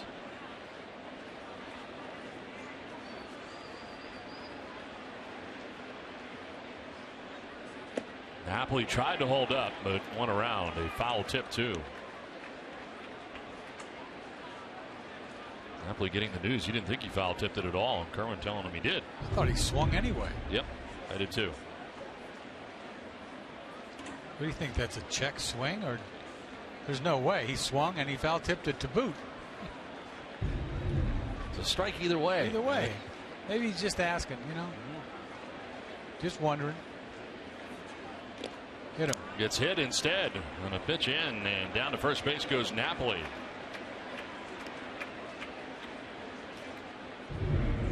He could have moved if he wanted to. The breaking ball, he saw it coming all the way. He said, take that on the shoulder. It's not going to hurt. Fifth batter that Warren has hit this year. I guarantee you if that was a fastball, he would have got out of the way.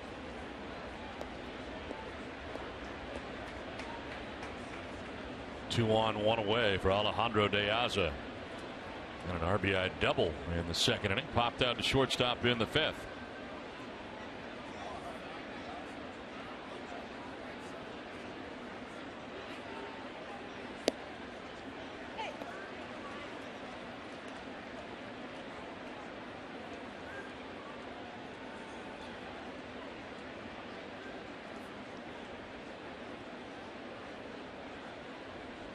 Struck out Ramirez to begin the inning. A double by Sandoval hits Napoli.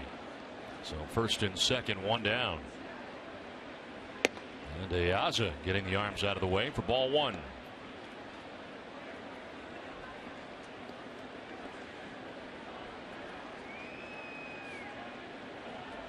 Sandoval at second, Napoli at first.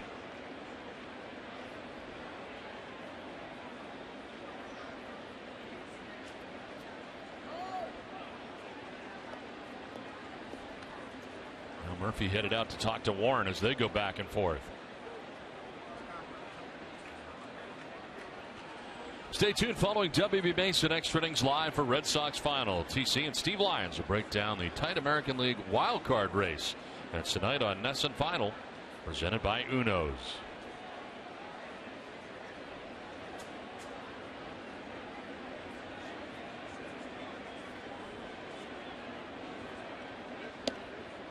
One pitch in there for a strike, and it's 1-2. Pretty good pitch. Didn't have to be a strike.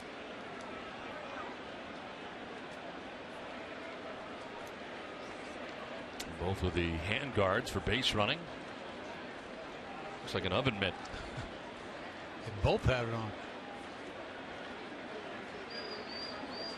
Neither of them known as base stealers. 1-2 fouled off at the plate. Yeah, there's no double steal threat, believe me. Yep.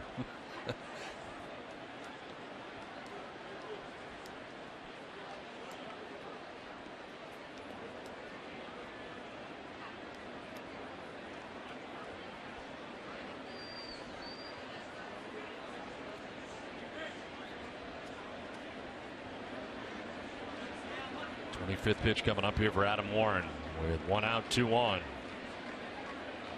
De Aza with a swing and a miss, strikes out.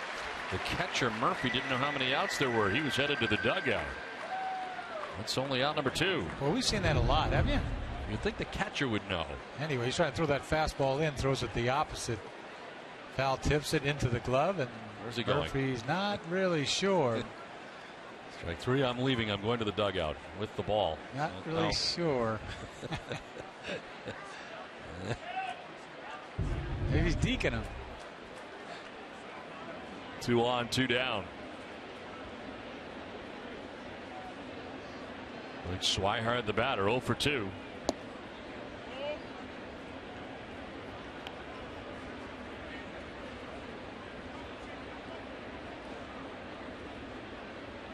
Struck out swinging in the second. Grounded back to the pitcher in the fifth.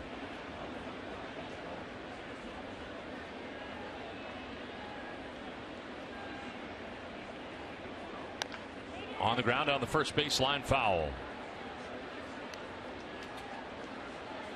A lot of breaking stuff to Swihart. Got to be the book on him.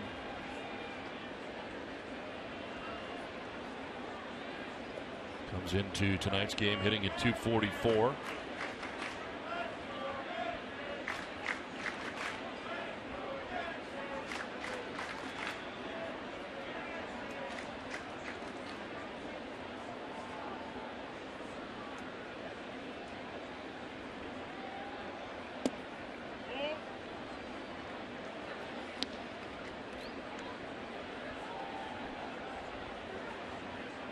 Sox trying to add on to their 2-0 advantage here in the 7th inning. Jackie Bradley waiting on deck.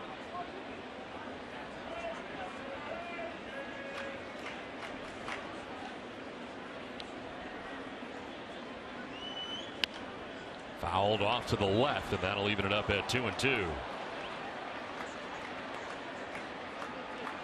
Christian Vasquez lost for the year. Swihart probably getting into the big leagues faster than the organization anticipated. You wonder what they're going to do next year with Vasquez going to be healthy. You're going to keep Hannigan, right? You would assume this kid would go back to AAA. He's done a nice job. Surprisingly nice job. In the air down the left field line. Foul ground as Headley will go as far as he can, but it's well back into the seats. Christian Vasquez been with the team pretty much all year, traveling with the team as well. And staying in shape, working out a lot. He had such high hopes for this kid, you know. Looking forward to watching it this year. He's going to dominate behind the plate. Control the pitching staff. That was a big loss. Looking back, pitching staff went haywire, really. 2-2 in the dirt and a full count. Really, Hannigan's job this year was going to be help mentoring him throughout the course of the year. Right. Didn't happen. That had to play to some of the bad pitching. I would, you know, the starting pitching. Not catcher. Yeah, there's no doubt about it. And Hannigan goes down too. Right, and then you got Swihart coming in here. I mean, Sandy Leon. I mean, Buchholz loved him, but in the air to right field. Carlos Beltran out there waiting. Makes the catch. It ends the inning. Red Sox strand a pair. 7th inning stretch. 2-0 Boston.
We asked, which public space do you like better?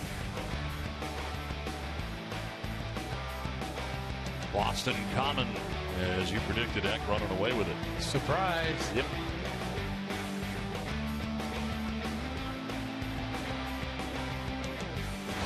Well, the Red Sox on top 2-0 as we head to the bottom of the 7th inning. And the Red Sox getting their first run back in the 2nd inning. Well, 2 outs. Mike Napoli reaching on a 2-base error. Chase Headley on a throwing error at 3rd base. Allowed Napoli to reach. This one getting by Teixeira. And it set up Alejandro De Aza, who drives in this off the wall in right center field. And in comes Napoli for the game's first run. Then Luis Severino got down 2-0 to David Ortiz, trying to slip a 96-mile-an-hour fastball by him. Not happening. Ortiz with his 21st home run of the year gives the Red Sox the 2-0 advantage, as that home run number 21 for David is 60th RBI of the year. Tonight's game summary brought to you by Xfinity. Stephen Wright through the first 6, not giving up a run, only 2 hits. Severino in his major league debut departs on the hook after 5 innings, giving up 2 hits. One of the 2 runs is earned due to the error by Headley. And Didi Gregorius has got a base hit tonight for New York. Here is Stephen Wright out there for the 7th inning. 89 pitches through the first 6, fresh off a 1-2-3 6 innings, and he has matched his career high with 8 strikeouts in the game tonight. Well, this is as good as we've ever seen Stephen Wright.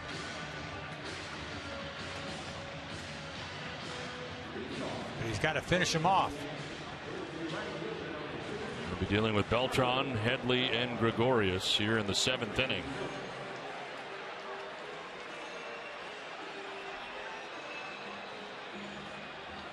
He doesn't do that every inning, does he? Regroup back like that? I did not notice. I noticed he did this inning, but I don't remember past innings. Yeah, I wonder.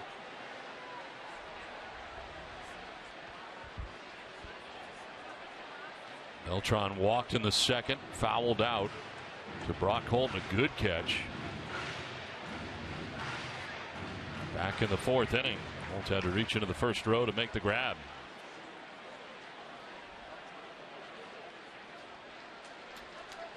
Yeah, I found out Beltran's 38 years old. Yep. You're right.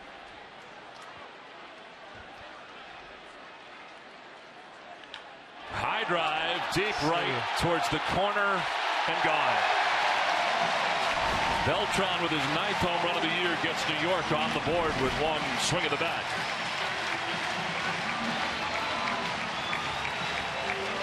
That's just how quickly it can get away from you. Just 1 swing of the bat. Luckily, nobody on base. Solo shot you can live with.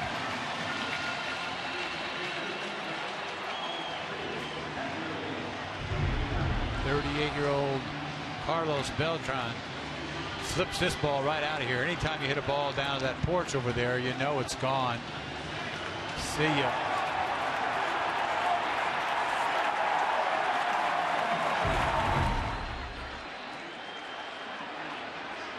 Now Headley on the ground into the shift. Holt to his right. Throws out Headley. Let's take a closer look at what's ahead for the Red Sox. Tomorrow's starting pitchers. Eduardo Rodriguez matched up against CC Sabathia. As Rodriguez 6-3 with a 4.34. CC Sabathia 4-8 with a 5.54. And coming off a no decision at Texas. Closer look brought to you by FW Web. Selection, expertise, solutions. More at FWWeb.com. Fly ball foul off the bat of D.D. Gregorius. Sabathia giving up a ton of home runs this year, struggling all year long. Velocity's not the same either, right? Not even close. I mean, he knows how to pitch a little bit, but it doesn't matter. He is just not the same guy, and that's what happens, you know, paying a guy $25 million, giving him a 7-year deal. That's the bad side of it. Sooner or later, you're just going to fall out of the tree. Right center field hit well. Bradley will get back there to make the catch in front of the track for the 2nd out. Bobby Ross is first up again tonight, out in the bullpen.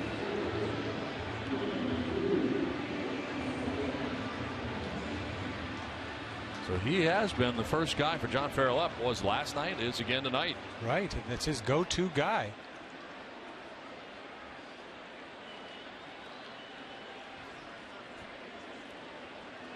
Now Stephen Drew with 2 down. You won't see him there for long. Tazawa going to get up for the next inning.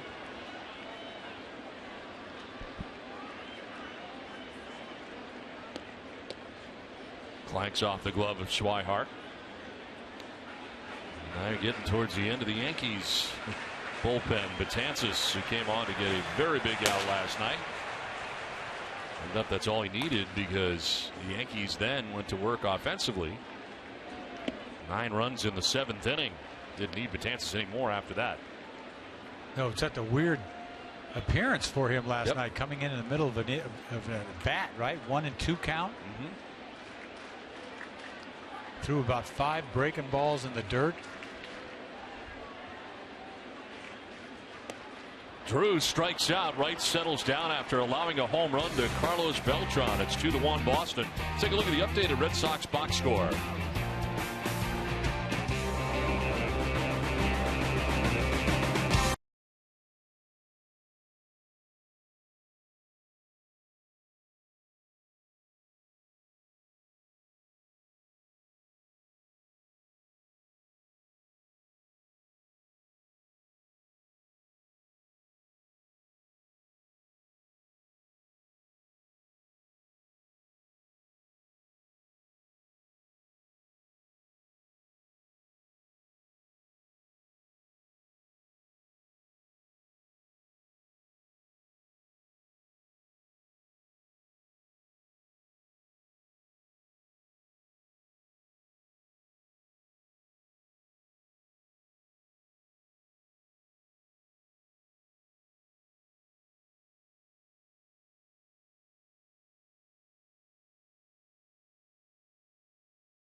By Southwest Airlines. Book your low fare now at southwest.com.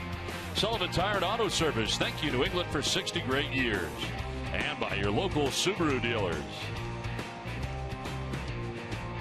Back at Yankee Stadium, Red Sox holding on to a 2-1 advantage. We head to the 8th.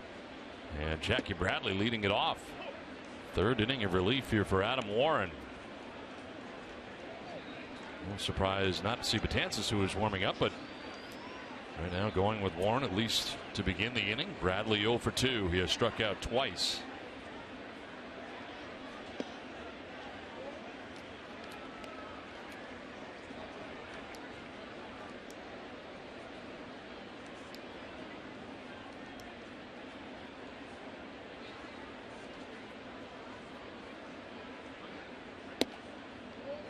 Warren falling behind.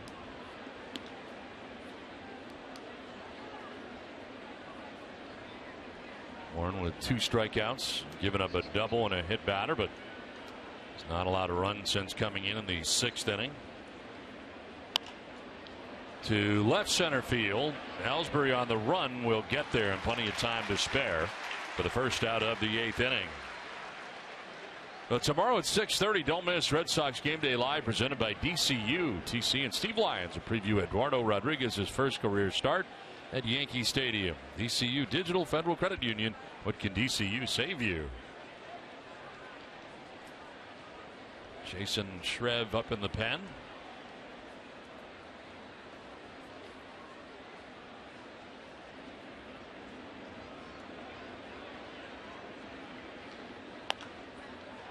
Popped up. Gregorius makes the catch for the second out of the 8th.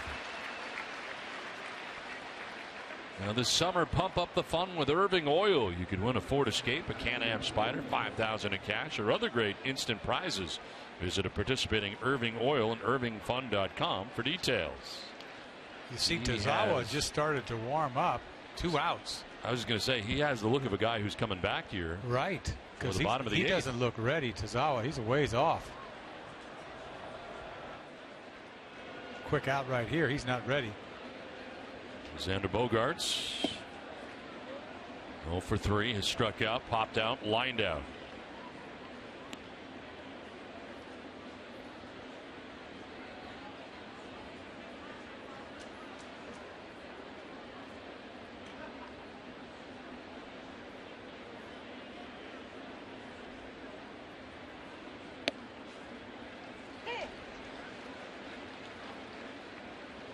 Boy, this Yankees, they've used their bullpen as much as anybody this year. Starting pitchers haven't gotten them deep into games.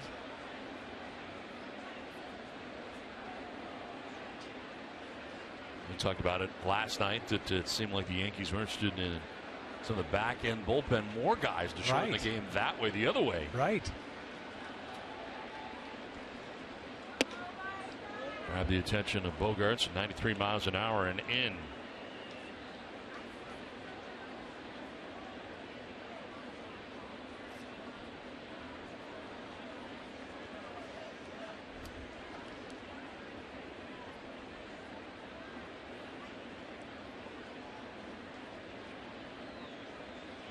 Bunt bid is popped up foul, and back comes Murphy to make the catch. What a catch.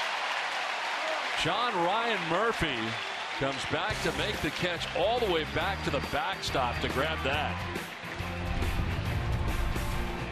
Big league play right there.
Of the game. Use hashtag NESN Data Strong Fan and just might see yourself in an upcoming broadcast. Tweet your photos now. Brought to you by T-Mobile.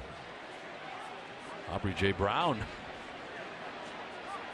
showing some strength as Stephen Wright starts the bottom of the 8th. John Ryan Murphy making the great catch, and now he leads it off here in the bottom of the 8th. He got on his horse. It looks like an easy play in slow motion, but that was a tough play. You see him just take off, throw his mask off. Now to left with Hanley playing deep. That's going to drop in front of him. Good start to the bottom of the 8th for New York. Ramirez backed up in left, and it drops in front of him. See how long he's going to stay with Stephen Wright, although he's punched out Ellsbury 3 times to this point. So knuckleball that stayed there didn't exactly smoke this ball, got it on the label. Wasn't sure if Hanley was going to keep charging this ball. He pulls up and lets it drop in front of him.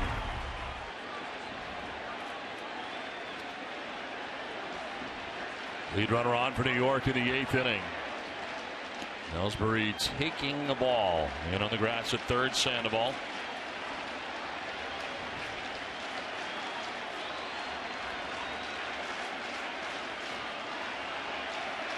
Never saw Ellsbury lay down a bunt. Did you remember he played for us?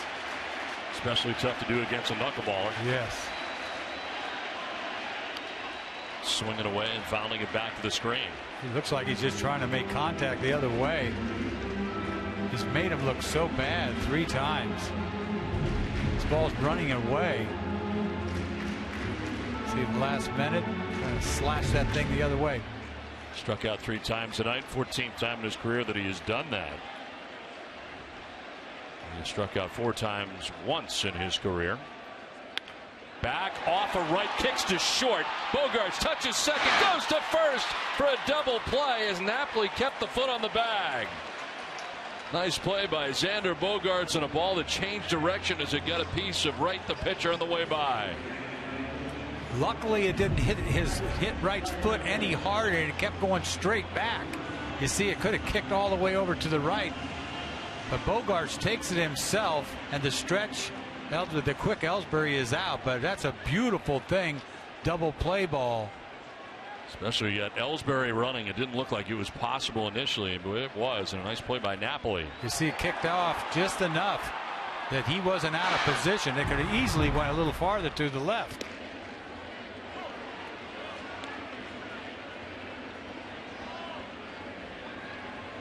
So some good defense behind Stephen Wright here after giving up the leadoff base hit. Now Brett Gardner down 0-2.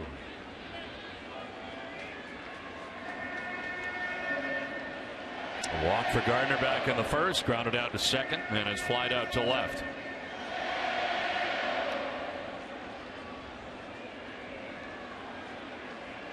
Frustrating night for Ellsbury, striking out 3 times and more recently grounding into a double play.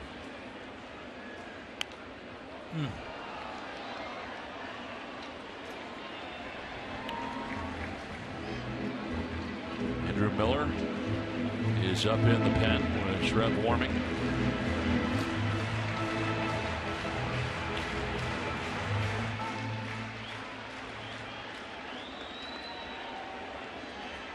The 0-2 pitch from Wright. Gardner will pop it up. Shallow left. Bogaerts going out calling and catching out number 3. Stephen Wright outstanding through 8 tonight. Red Sox have a 2-1 lead through 8.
Airlines, book your low fare now at southwest.com. 2-1, Red Sox have the lead over the Yankees. We enter the 9th inning, And handshakes all around for Stephen Wright. 8 innings for Wright tonight. 108 pitches. Struck out a career high 9. Only blemish, the home run by Carlos Beltran in the 7th inning. And he departs. Feeling good, man. He is feeling good about himself. Chirping to everybody when he got out there. Knowing very well that ball that kicked off of his foot could have been a disaster. Meanwhile, double play. David Ortiz leading it off here in the 9th inning. Red Sox looking to obtain some insurance as he takes a called strike. Yankees moving on to their 3rd pitch of the night after 3 innings from Adam Warren. As Warren went 3 innings, 1 hit, no runs, no walks. Struck out 2 and hit a batter. Jason Shreve into the game for New York. He's done a great job for the Yankees. You see the numbers. 37 games. See the punch outs, more than innings pitched. 175. Tough to hit. Tough for left-handers to hit.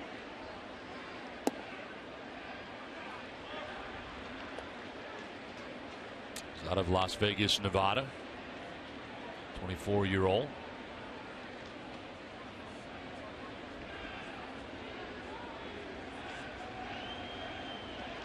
Hired by the Yankees from the Atlanta Braves. January this last offseason. Ortiz going the other way. Brett Gardner back there to make the catch as he backpedals onto the dirt of the track. Let's take a look at the Toyota play of the game, and it's a play you just mentioned, the double play grounded into by Ellsbury, kicked off the foot and leg of right out to Bogaerts. The 1-6-3 double play. The way he's pitched this game, he deserved that. For it to kick off his foot and then no play, that would have been awful. 1 down here in the 9th inning. Nice athletic play by Xander Bogaerts. Hanley Ramirez the batter, 0 for 3 in the game.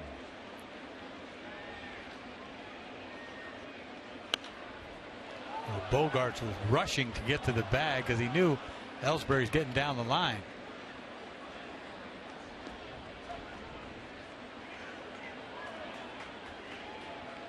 Hanley struck out twice tonight, popped out.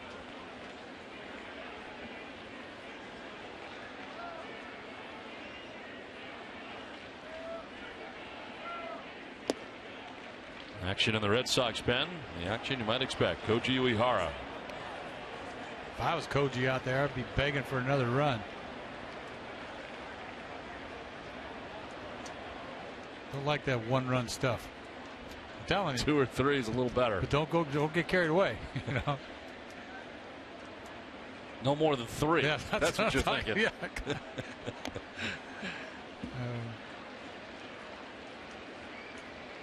Look at the numbers for Koji Uehara, and you probably answer this better than anybody. In the save opportunities and the non-save opportunities, not very good. No, not at all. I guess it's all about having that save opportunity from, I guess, an intensity. You tell me. Yeah, you think you have the adrenaline, but it's just not fully there.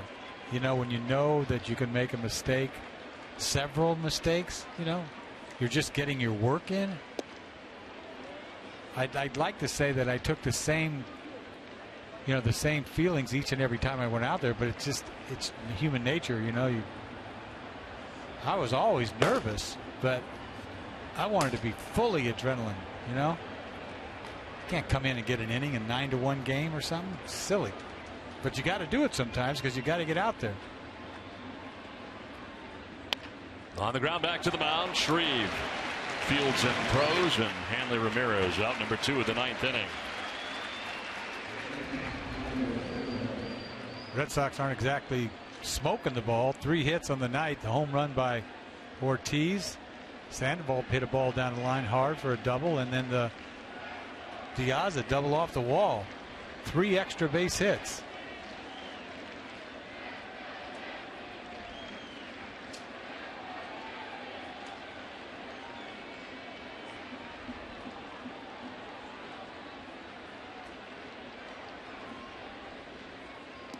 Bouncing in for ball 1 to Sandoval. Severino started. He is on the hook right now. His major league debut at 21 years old. 5 innings, 2 hits, 2 runs. Only 1 was earned due to the Chase Headley error, throwing error, third base. Didn't walk anybody, struck out 7. Did give up the home run to David Ortiz in the 4th inning. That's the difference in the game right now.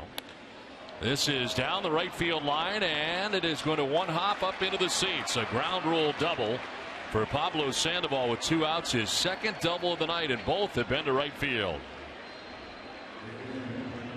See him facing this tough left-handed pitcher dropping down on the side, and how he stays there and doesn't pull off. He hooks this ball. Didn't throw where he wanted to. He's trying to throw it outside, but still the ball's down, stays in there, yanks it down the line.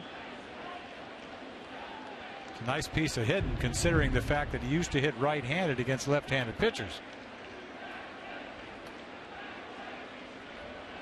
Well, Mike Napoli will try to bring him in.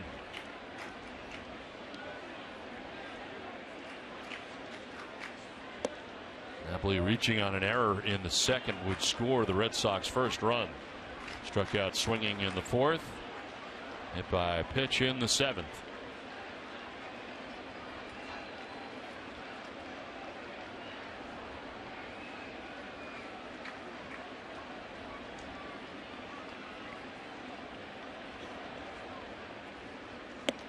Outside for ball 2.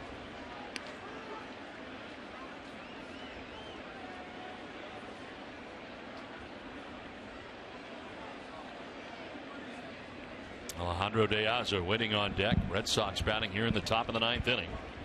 A 2-out double for Pablo Sandoval. And now they're going to put Napoli on after they get behind him 2-0.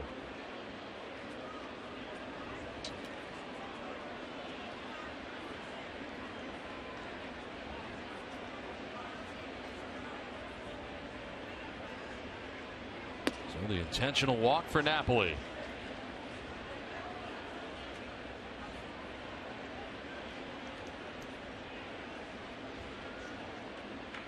This is the 2nd of the year, and they're going to bring back De Aza now. Rusney Castillo coming out to pinch hit.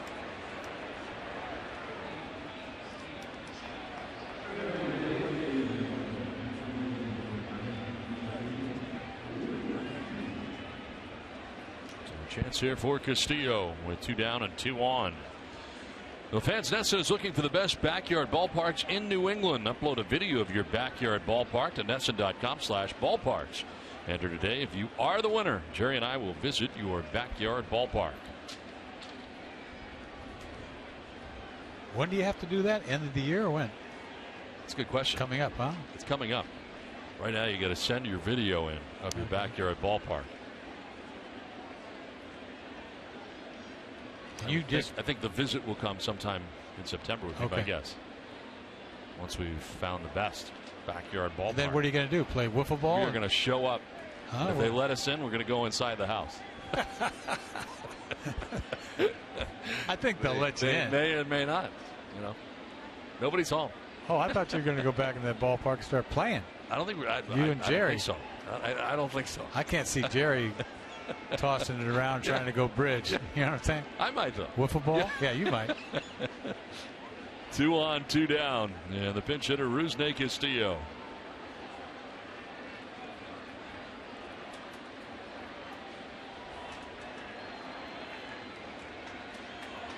De Aza had been 1 for 3 before being pinch hit for here in the 9th.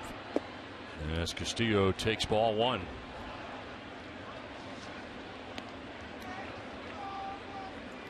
Hit a bullet off Wilson last night. Yep.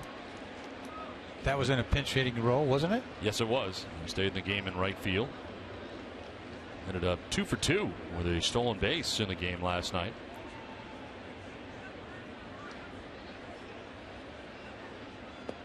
Waves at that, and it's 1-1.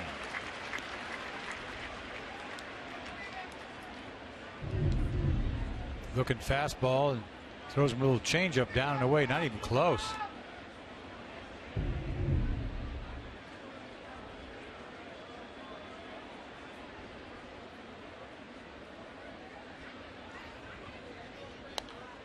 Fouls it back to the screen, and it's 1-2.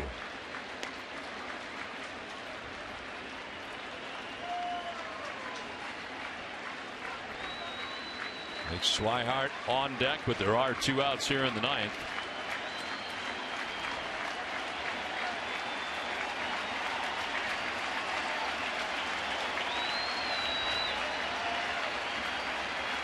One, 2 to Castillo. Low for ball 2. Finally spit on that one. John Ryan Murphy, the catcher, going out.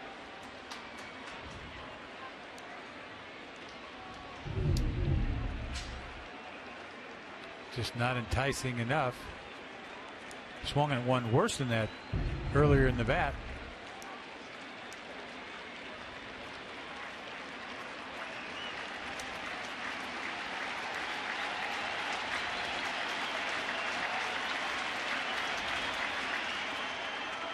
Ball 3, full count. So now the runners can get a start with 2 outs here in the 9th inning. Sandoval and Napoli will be off. He's thrown in 5 changeups, down and away.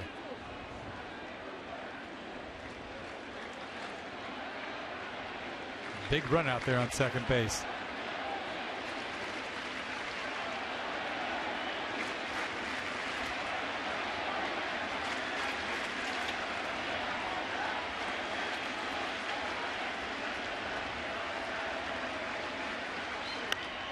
In the air, down the right field line, will make its way foul.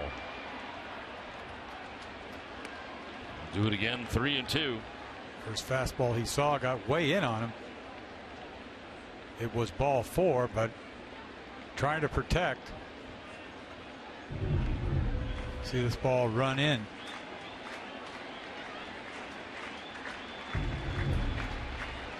Runners will be off again.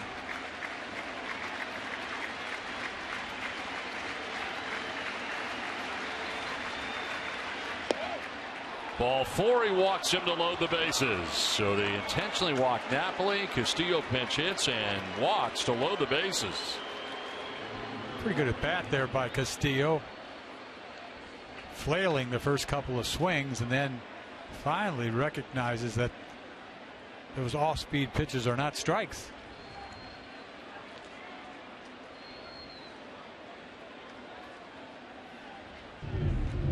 See him take this down and away. He's seen enough of them.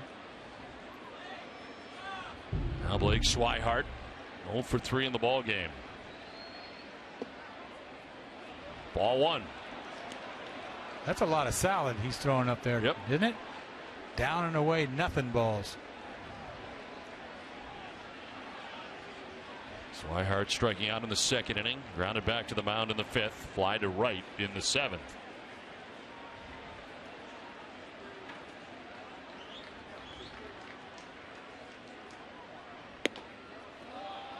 High for ball 2.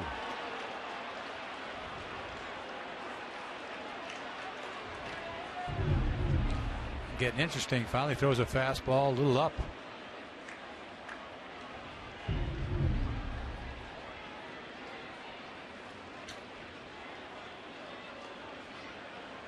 This is your pitch. As you would say, it's time to party. This is a party time. Remember that. The party pitch.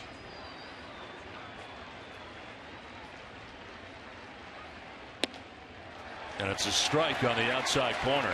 Barely. Swihart, not a great pitch to work with. No, that's all right. It's a good take, really. A ball he couldn't do anything with. Well, it's something he can yank.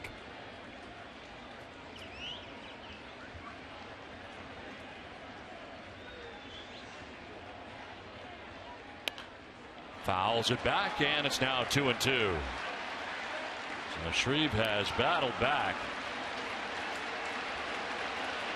After all that soft stuff, he finally comes back with 3 fastballs. 50,000 standing. 2 outs, 2-2 to count. Bases loaded.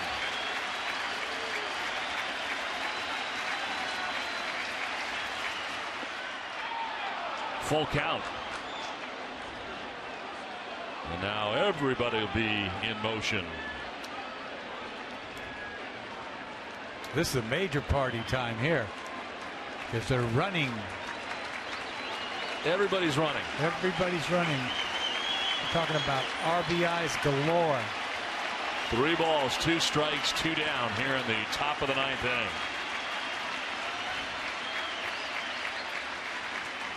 Swihart with a check swing foul. Fastball again from Shreve. He's pulling off right here and just lunges just to foul tip it. He's bailing, isn't he? Bailing and lunging at the same time. Yes, bailing and lunging. And he went, oh, might be a strike.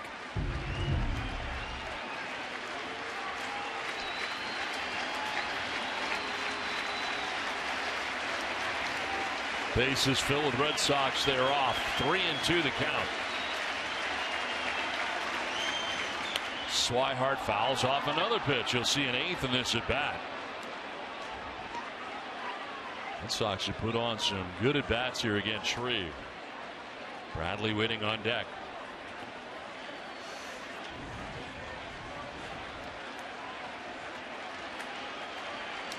Uehara waiting. Put a swing on this fastball.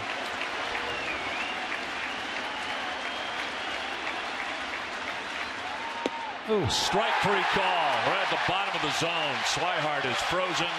Red Sox take a 1-run lead to the bottom of the 9th. Big out, man. Big out. Koji time.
Of the 9th inning. Well, Bob's Discount Furniture goes to bat for the Jimmy Fund again this year.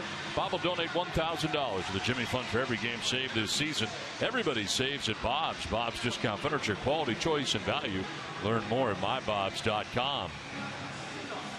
Now Koji Uehara into his 42nd game of the year. 2-4, 2.33 earned run average. 23 out of 25 in save opportunities. 46 Ks to 8 walks. And opponents sitting at 189 against the Red Sox closer. Staying in the game in right field after pinch hitting for Alejandro De Aza is Rusney Castillo. Red Sox would love to add more onto a 1-run lead, but left the bases loaded in the top half of the 9th. Almost like a momentum shift. That punch out, leaving the runners on base, keeping it a 1-run game, 1-swing game. Uehara's got to go through the middle of the Yankees order. Rodriguez 3 for 6 with a home run in his career against Uehara. Here we go. There is strike one. Boy, he paints a split finger right from the get-go, down and away.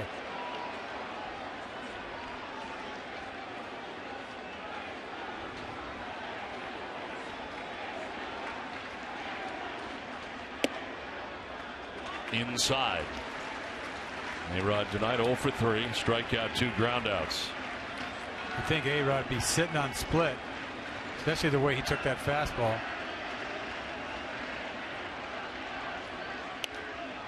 Popped up, foul ground. Swihart coming back. Makes the catch for the first out of the 9th inning.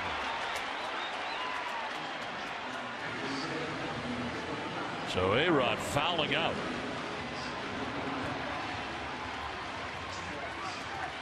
Uehara started him off with a split finger on the corner, outside corner. See this paintball right on the corner, and he comes back with a fastball, misses in this show me pitch, comes back with doubles up with it right there, fastball pop up.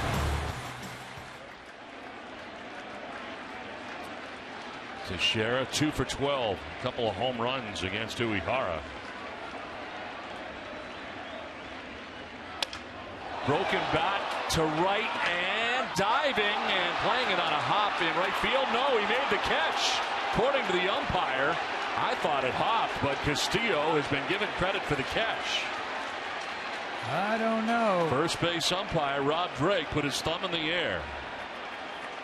And they're going to check this out now and get together. I thought it dropped. It did. Hello. Busted bat. Just drops in. You could see where he could think he caught it. There's a lot of white. Glove was not underneath it. Castillo tried to sell it. Did he? Crowd. That's a trap. Crowd seeing it on the big board in center.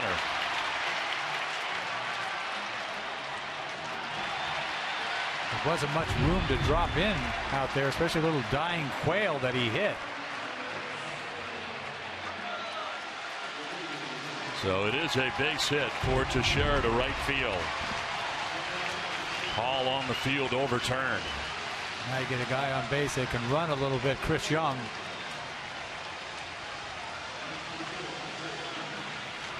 Trying to get the attention of Uehara a little bit.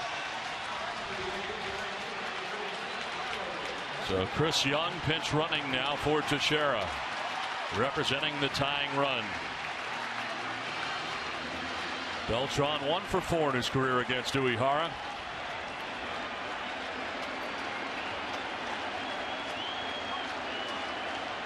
Shifting in the infield of the Red Sox on the right side. Strike one.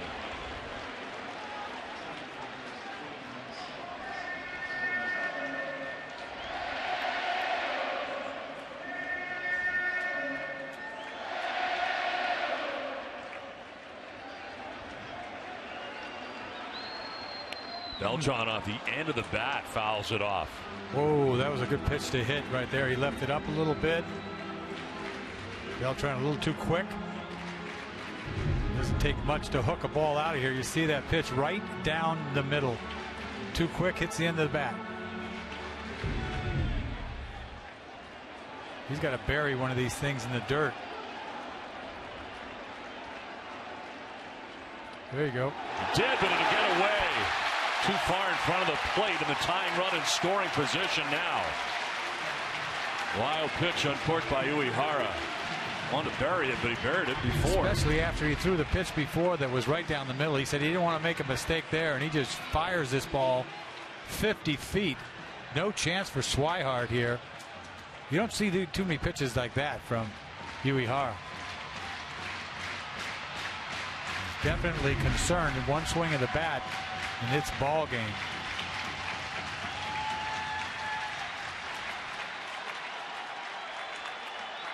One and two to Beltran.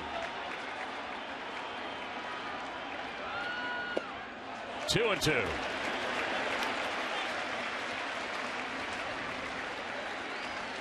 Four split fingers.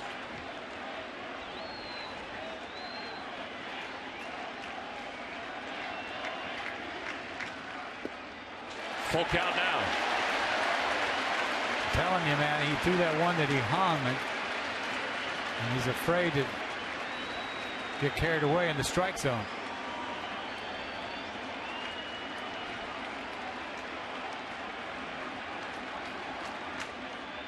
Beltran hits it in the air to center. Bradley going back, getting himself situated, makes the catch. Young will remain at second as Bradley throws a bullet back into the infield to Xander Bogaerts. 2 down. Saw Bradley getting himself ready, positioned, able to make that catch because he knew he was going to come up throwing. Well, he loved to show off that arm, but you see all the pitches to Beltran, all split fingers. That one kind of middle-ish. That one another middle-ish, too quick, and then he shoves it in the dirt. Then away and away, and he finished another split finger. But he got him on the speed, got him out front. He just flipped a fly ball to center field, but kind of a scary, scary scenario here. One swing of the bat, short porch over here is scary. Chase Headley will be the batter. Carl Willis to the mound. The rest of the infield joining the conversation. Headley tonight 0 for 3 in the ball game.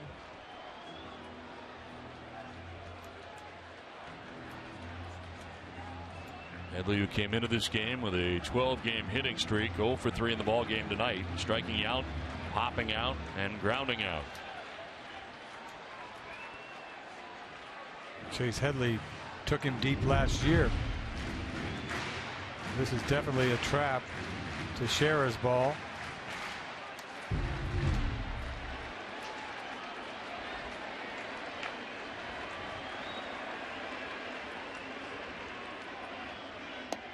Strike one. Generous. 0-1. You're talking about a barrel of split fingers, one after another.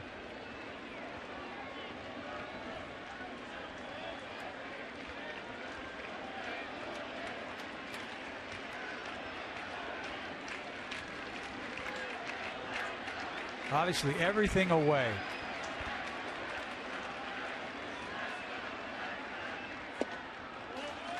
Ball and a strike.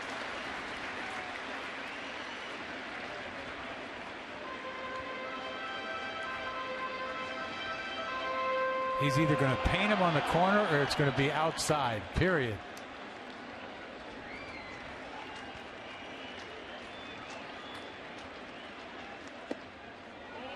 Too far outside, and it's 2-1. He doesn't want to miss middle. That's why he's staying away.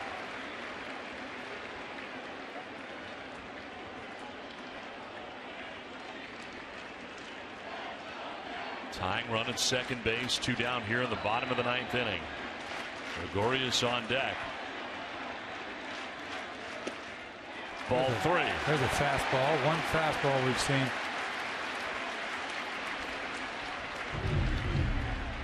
Fastball not even close. Runs away. Doesn't really set up anything. He does not want to make a mistake. Pickoff play at second and hits the bag and goes to Brock Holt. No advance. And the Red Sox very fortunate that that ricochet off the bag went directly to Holt. Well, there's no way he's going to score on this even if this ball got away. So with 2 outs, but Holt was right there. I don't know why we even have a pickoff on right now.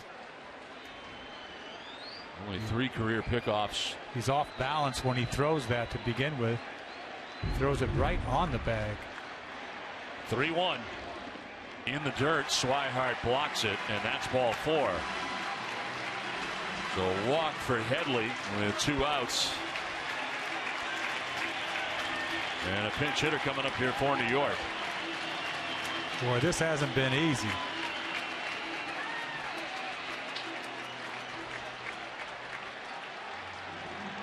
Brian McCann is going to pinch hit after a big night last night. Hit that big 3-run home run off of Breslow last night, hanging slider. This made the game from a 5-3 game. You see the slider 8-3. Breslow was upset, obviously. Guy's a dead pull hitter. And I mean dead pull. All right, so here we go with 2 outs. A tying run at second, winning run at first, potentially for New York. McCann 1 for 4 with a home run in his career against Uehara.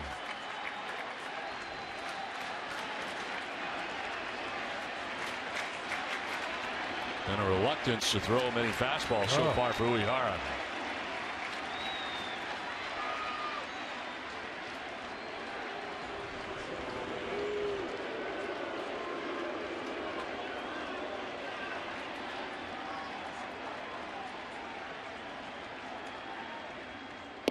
Fastball right there. Strike one. That had to surprise McCann. There's no way he's looking fastball. Ball was right down the middle. 0-2.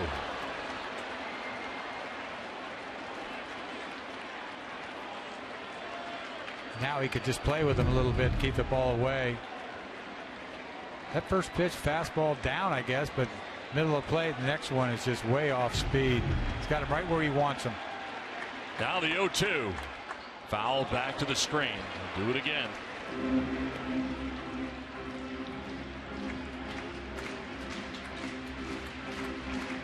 Little fastball upstairs. Speed his bat up a little bit.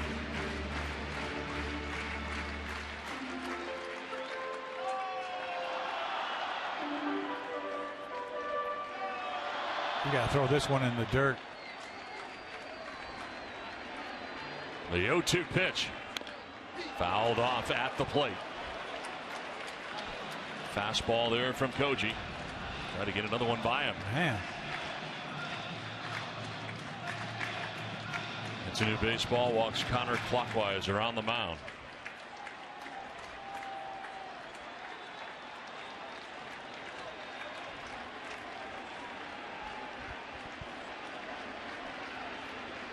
Again, the 0-2 pitch.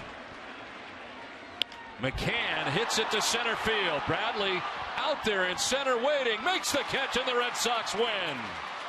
Koji Uehara, a little drama in the ninth, but gets the job done, collects the save, and the Red Sox take game 2 of the series as the Yankees leave the tying and potential winning runs on base in the end, and Uehara gets the job done. Red Sox able to win it 2-1. Fun ball game tonight from New York. Impressive both ways, really. Talk about Stephen Wright, the best game he's ever pitched in the big leagues, and hopefully there's more to come. Career high 9 strikeouts for him in the game. David Ortiz's home run holds up as the game winner in this one. Red Sox win it 2-1 as we send it to Boston and Tom Caron. TC?